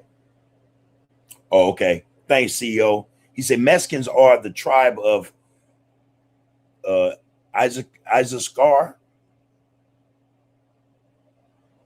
Issachar, okay. Us as black people are the tribe of Judah, but that history was taken from us in slavery. But Gabriel Prosser, a slave, knew we were Israelites. He led the revolts. Yeah, I know the name Gabriel Prosser. Prosner, yeah. Issachar. I hope I said that right. All right. So that's the tribe the Mexicans was from. I don't recall it. Yeah. All right, y'all. I do have to book though. I'm getting in trouble, man. A whole lot of comments, man. Hey, man. Peace and prosperity, man. Each and every one of you, man. This is Under the Groove Podcast, and this is the RGC. You brothers and sisters are known as the Royal Groove Congregation. Love and respect to each and every one of you. It's a pleasure as always to come tap in. Hey, Gang Banging Life Coach, good to see you tap in, brother. Appreciate you, really do. And that last individual, AMLGB124. This is Under the Groove Podcast. You're more than welcome. Come hang out with us. We do this from every Monday to Friday, 6:15, 8:15 or so. I'm already past that, but that's all right. One thing, man, we got one condition. We can agree to disagree, but do it respectfully. All right. If you notice, man, we don't use the N word, the B word. You know, we want to bring, knowledge, understanding, love, and respect to each and every one of us, our people. This is why we come in for the most part. And then we got individuals in here who drop gems. Don't drop them. In fact, they put them in your hand. All right. That's our experience here. So you're more than welcome to be a part of this. Get out, come on and drop us hand us off some more gems so that we know to get out if ever asked. All right. This is what we say, or what I say each and every night. Love yourself so that you're in that position knowing to love your brother or your sister. Take care of yourself so that you know how to take care of brother or sister who may need that support, or that taking care of may not know it. You know what I'm saying? So let's do it like that. All right. Also, power is in the people. What that mean is, for all of you who, got that God gene, that's where it is. It's in you. That God gene. Power is in the people. All right. It's the only place it can be. Can't nobody give us power, man. We already got it. We just aren't willing, or we haven't decided to exercise it yet, But when we do, prophecy will be fulfilled. We'll be doing the work of, as you all say, the Most High. All right. We'll be able to put that work in as it's been predetermined. All right. That being said, man, again, power in the people. Love yourself so you love one another. Peace and prosperity, each and every one of you. I'll see you all tomorrow. All right. Before I go, I want to drop this get down one more time. It's already queued. Let me drop this, man. I got it on hold. And there we go. All right. Let's do it. I remember family dinners, everybody at the table. Elders telling stories, teaching lessons when they able. Grandma's voice carry history through the room, showing us the roots before we ever saw the bloom. Now we living in a town where the connection got lost, where we count what we gain but forget what it costs. Everybody got a phone but nobody wanna call. Everybody got a platform but nobody wanna build walls. Not walls that divide us, walls that protect. A foundation of knowledge, a future with respect. We gotta teach the children who they are and where they came from. Show them they're your kings and queens before the world names them. Community is power when the people unite. A family standing together can turn darkness to light. Under the groove, when knowledge becomes wisdom, where struggle becomes strength, where family builds together and we break those chains. What's under your groove? Is it love? Is it purpose? Is it purpose? Is it unity? Is it community? Wake up, black people. It's time we elevate the future in our hands. We can't afford to wait. Under the groove. This ain't about where you started, it's about where you headed. The lessons from the past are the words that protect us. Every OG got a story, every big homie got a duty. Don't just tell the youth what's wrong, but show them what's possible truly. Teach ownership, teach discipline, teach knowledge of self. Teach them building the future, it's the ultimate wealth. No more watching our brothers fall victim to the streets. It's time we put the healing back into our communities. From Los Angeles streets to every city across the nation. We need consciousness, unity, and family. Restoration. So when they ask, What's under your groove? tell them consciousness, Knowledge, wisdom, unity, community, family. love. Because when we change our minds, We change our future. and that's under the groove. This message is for all of the OGs and big homies. It's up to us to teach the youth, It's up to us. to pass down the knowledge, It's up to us. to show them there's another way, Not destruction, but creation, not division, but unity, not anger. but wisdom. The future is watching what we do today So reach back, guide the next generation. and leave something greater behind. Under the groove.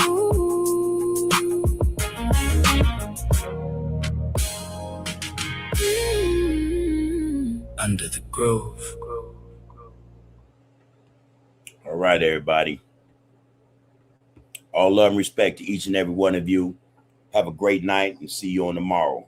One love. Be one. Black first, everybody.